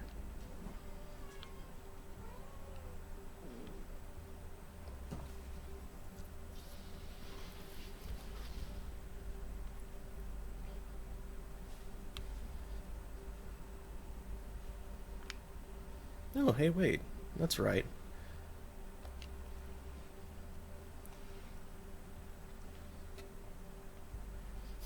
Olokun Sky Harvest is a standard gas giant composed of hydrogen and helium. The spacefarers from Aranlag gather helium-3 from here rather than Orinmila, as its atmosphere is much more predictable.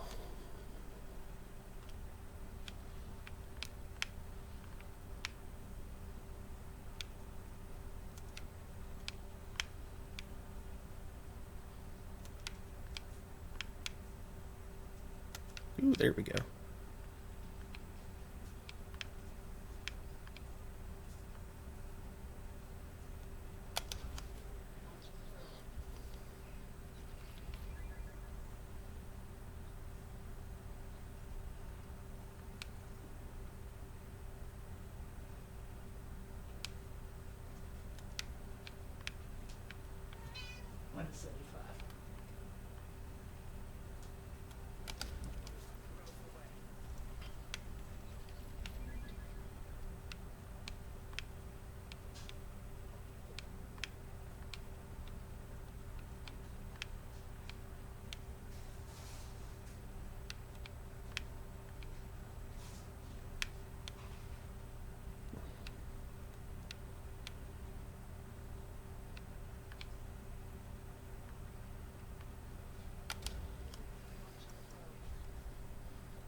That's fine. Is fogging up over by the window. I'm not surprised.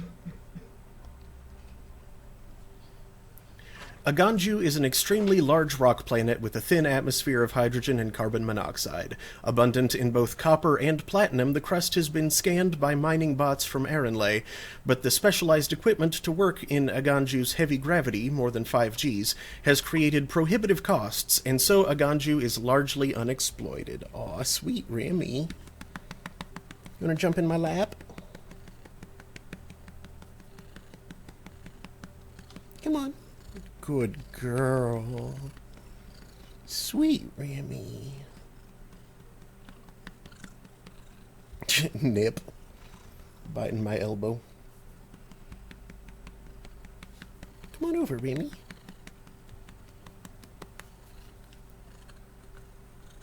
Aww.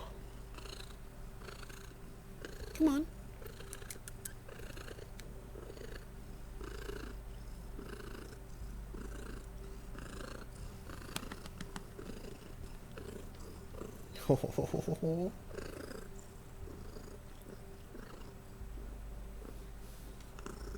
She won't jump all the way over, but she's just rubbing on my arm.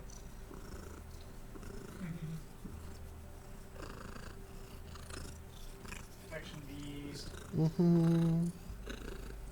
Sweet kitty. I was kind of waiting for a phone call today. That did not come. Huh. I'm guessing the dentist was as closed as my place of work. It is likely. Lindsay's bad enough when it's not covered in ice. Mm-hmm. Nip.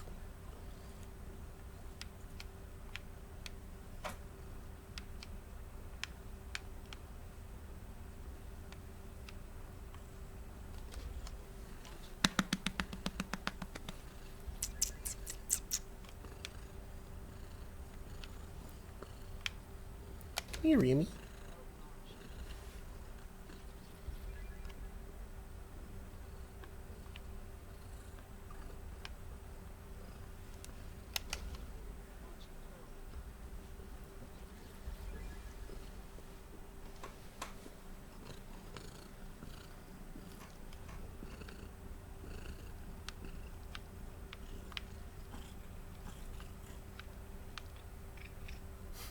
Nom.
And I'm out of probes.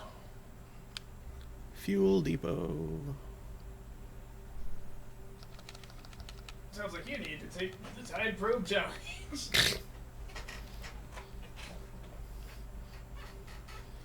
Okay, so yeah, come here. I'll be at the funny thing in just a moment. It's not a thing that you need to hear. It just see.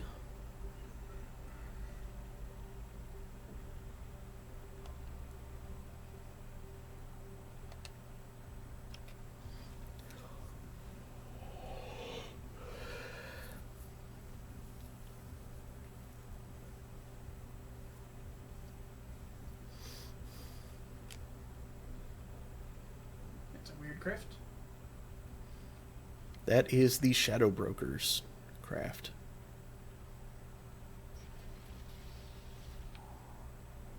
And the Shadow Broker is now...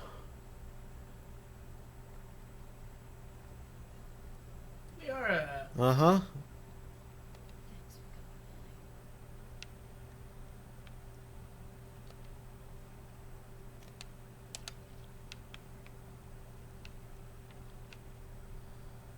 Dossiers.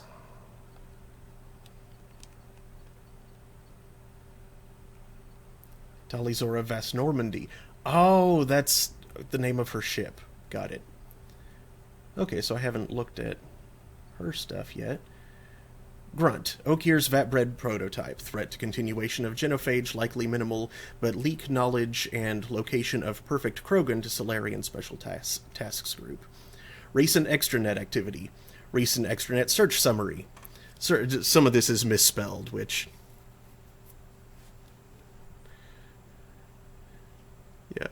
Search, Krogan history. Search, Great Wars. Search, genophage, erased. Krogan victories. Search, Okeer, erased. Great generals. Search, Tuchanka, erased. Tuchanka. Search, You're Not Rex. Search, Battlemaster Shepard, modified Commander Shepard Normandy. Search, Animal Fights, modified Large Predators. Search, Tyrannosaurus Rex. Tyrannosaurus Rex, erased. Earth Lizard Rex. Search, Dinosaurs. Recent terminal activity. Search, Battlemaster Humans, erased. Earth Humans. Search, Human History. Search, Earth Wars.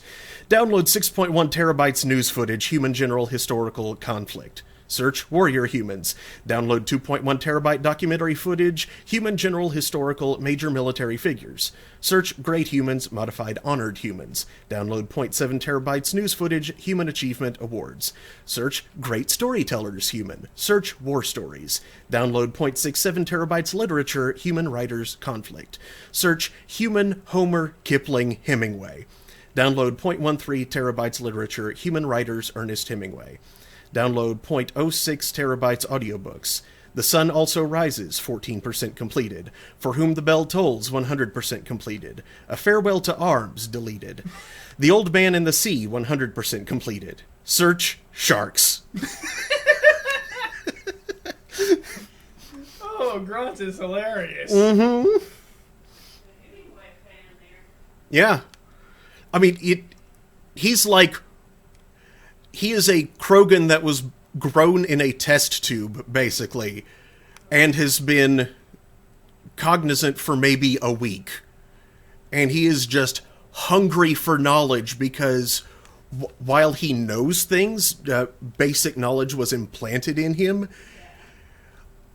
he has absolutely no context for any of it.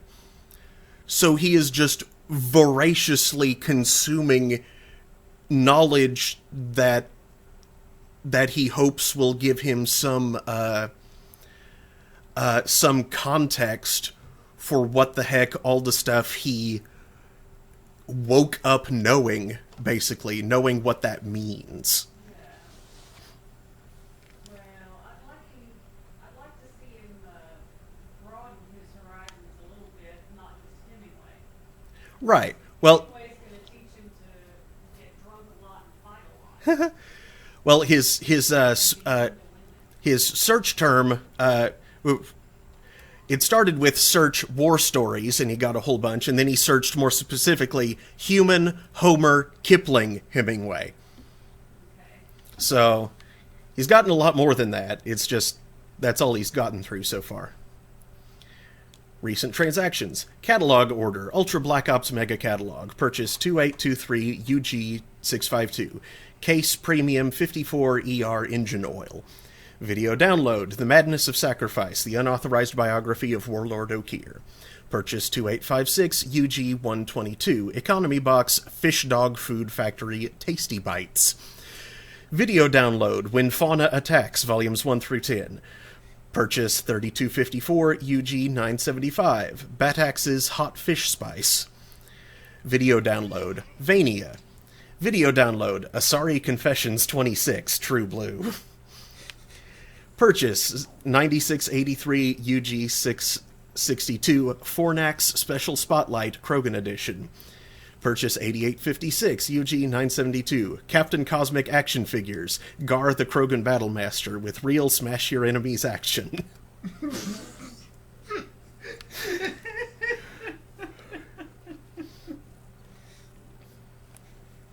It's interesting that he's focused in so much on like Earth history and culture. Well, that's because he's under the command of a human. Makes sense. Yeah. Hey, would you grab me a drink? Understand his commander better. And you got distracted by dinosaurs being monsters. Yeah, and then by sharks. Actually, grab me one of the strawberry lemonades. Should be between the cherry cola and the orange. Lemonade. Thank you. Sweet rain. Oh. I guess she doesn't like the sound of cans opening. Let's see. It's a sound she's really used to. You think it would be a problem for her? That is good. Boing. Preferred assassination methods. Human, rear approach, check shoulder to prevent turning, hands to chin and base of skull, neck snap. Alternate, check and grab shoulder, arm around throat, grip jaw, single arm neck snap. Asari, front approach, throat punch to collapse airway, arm control lock to neutralize biotics, advanced hip throw, grip chin and scalp, neck snap. Alternate, warp field on biotic barrier, step past, kick to back of leg to collapse knee, step in with knee to spine, grip chin and scalp, neck snap. Turian, side approach, low kick to knee, grab arm and pull into broken leg lock as Turian leg stiffens in pain response, finger stab under jaw if unarmored, or eye, grab head fringe, neck snap. Alternate, front approach, paired punches to vulnerable plates just below eyes, drop elbow to collarbone, front leg sweep while vaulting over target, spinning neck snap. Krogan, top approach, double strike to eye ridge, slide down between blinded targets, rising arms, precision nerve strike to throat, secondary nerve strike to counter blood rage, quad kick to bend target, grip each side of skull, running, leaping, spinning, neck snap. Alternate, bomb. Medical report, Dr. Chakwas. Lung capacity, 42%. Left side lung shows large lesions. Right lung has nodular lesions only. Antibiotic treatment, now resistant to cipoxidin, melanorin, alburesin. Metastatic process, stomach, liver, minor. Heart, negligible at this time. Treatment options, viable transplant candidate but refused to be added to list. Synthetic lung generation currently impossible for Drell. Therapy and care. At this time, Mr. Krios should continue getting regular cardiovascular exercise in order to stimulate lung movement and prevent or delay the stiffness that causes lack of oxygen transport. While physical stimulation may also be beneficial in keeping tissue flexible, any injury at this point will dramatically impact Mr. Krios' body and cause rapid degeneration. It is unclear how much longer Thane will be able to serve in direct action. Thane should continue to wear loose clothing that leaves his chest uncovered to prevent moisture buildup that could worsen the problem. The Drell eidetic memory is often beneficial in allowing Drell to escape unpleasant scenes by losing themselves in happier times. In this case, however, Mr. Krios should try to restrict the time spent reminiscing, as prolonged sedentary activity may increase the rate of lung degradation. This suggests that what is best for Mr. Krios currently is to continue to remain active and to engage with other team members in order to stay mentally and emotionally stimulated.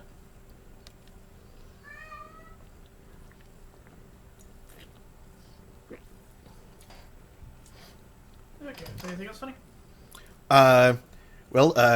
Kasumi apparently wrote haiku about admiring Jacob while he was working out.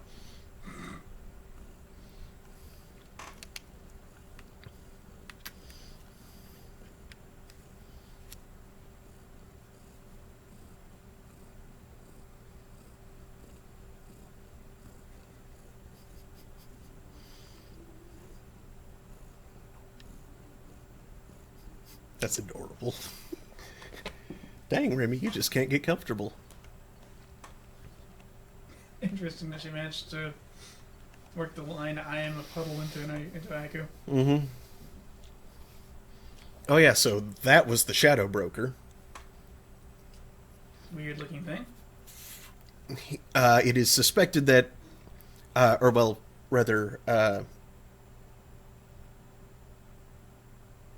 Liara suspected that he has been the Shadow Broker for only about 60 years, as he is a member of a pre-spaceflight race. A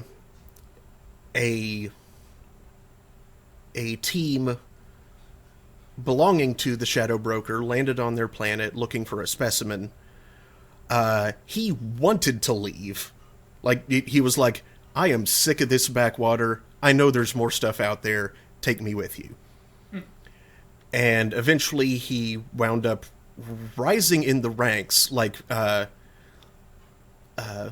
Grunt, just voraciously consuming knowledge, becoming smarter and smarter at a ridiculous pace, became one of his top lieutenants, and then eventually killed the Shadow Broker and assumed the mantle himself. So, pretty interesting history there. How'd Liara get the position? Say what? How'd Liara wind up in the position? We killed him. Okay, that works. Yeah. And it was like suddenly all these different units were calling in, asking for status updates. It was like, if we don't answer, then they're gonna know something's up. They're gonna rush in here. If we do answer, well, I guess that means I'm the Shadow Broker now. Because someone has to fill this power vacuum. I'm right here. I already have a whole bunch of intel.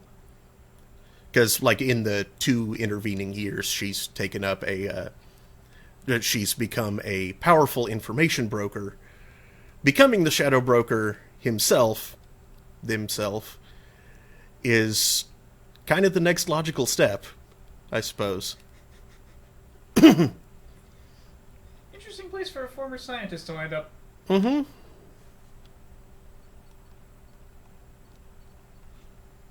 Wonder if Sheldon wanted to get back into research. Mechanic and engineer, typical Quarian investment in species' future instead of personal advancement. Father's work useful in widening tensions between Geth and Quarian races. Message chain. To Shadow Broker, from Talizora Naraya. I know you don't know me. I'm the daughter of Admiral Rael Zora, and I've run into trouble on my pilgrimage. I was investigating a disabled Geth and found a recording that seems to indicate that a Spectre named Saren is working with the Geth. He's betrayed the Council and is working for some group called the Reapers. I'm on the Citadel now, but Saren's people are after me. This is too big for me to deal with. I'm willing to offer you the information in exchange for protection. Are you interested? I'm interested, and you were smart to come to me. I have an enforcer on the Citadel named Fist. He can protect you. Give him the information and let him get you someplace safe. No deal. Saren has turned too many people against me. If we're doing this, I want to meet you in person. I can't trust anybody else. Understood. I'll meet you in person. Fist will set it up. To Fist from Shadow Broker. I'm forwarding you the intel on a Quarian named Talizora. She wants a meeting, and she's got valuable intel. Give her someplace safe and avoid any intelligence channels. Spectre Saren Arterius is after. When you get the intel, kill the Quarian and any of our operatives who had access to the data. This information cannot be compromised. Top-level security. You'll be compensated for the loss of any of your people. To Shadow Broker from Talizora Naraya, your agent was compromised. He tried to sell me out to Saren. I've turned the information over to a Human Alliance commander named Shepard, and I think I've got all the protection I need. Thank you for your offer, and I hope this does not affect any future exchanges. Of course, I apologize for Fist's behavior. Should you ever change your mind, I'd be more than happy to offer my personal protection. Please contact me at your earliest convenience. Keystroke log. Ooh, Tally dodged a bullet. Mm-hmm. Omni-tool use, Citadel. Well, yeah, that's like right at the beginning of Mass Effect 1. Yes, it is. Yeah.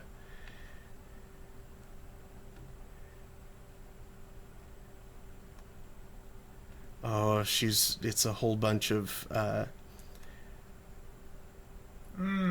having difficulty contacting the survivors.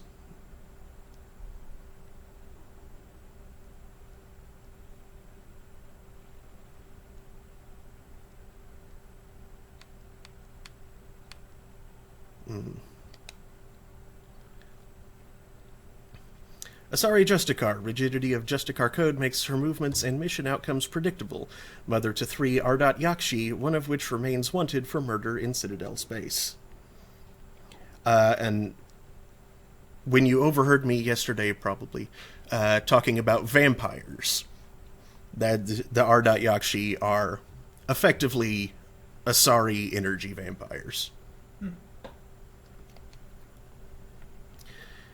Transmission log, 1755 CE.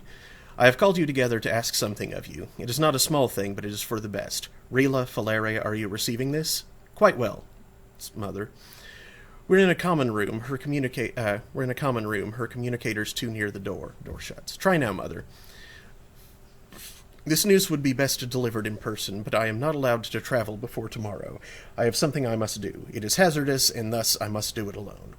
What do you mean hazardous? Tomorrow I take the Oath of Solitude. It is to prepare me for the other oaths, but it means... You what? It is an oath required of all who... I know what it means, Mother. I'm 42 years old. I have heard of Justicars.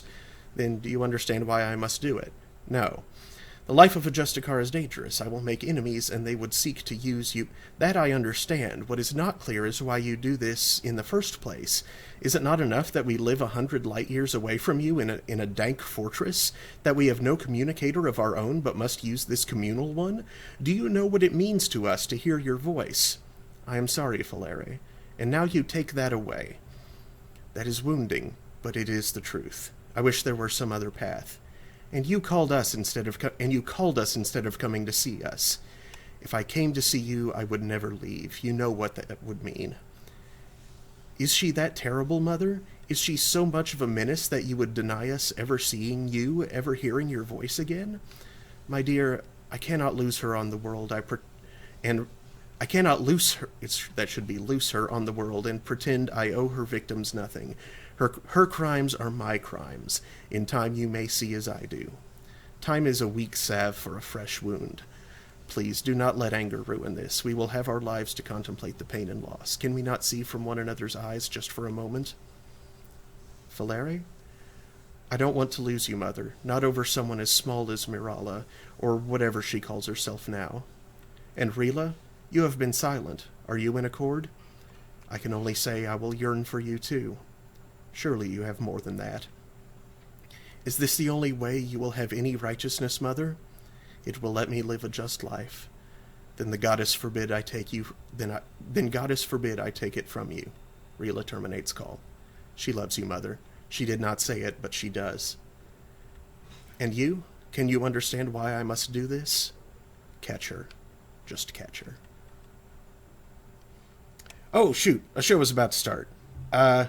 Thank you, Nightshade. I ran a little long. Yeah, like 6.1. Yeah. I am going to finish this log here.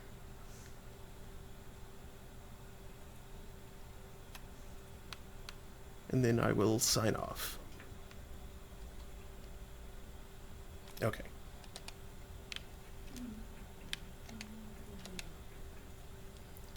Alright, so thanks for watching, everybody. Stick around on Radio PSI. Someone else is about to come up. I'm guessing Greenfinger again. I think he usually does Wednesdays. I'll be back tomorrow at 3 p.m. Eastern and again at 9 p.m. Eastern for Mass Effect 2 and hopefully Borderlands, respectively. Thanks again. Hope to see you next time.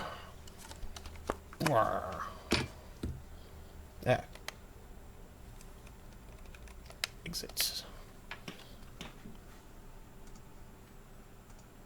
Bye.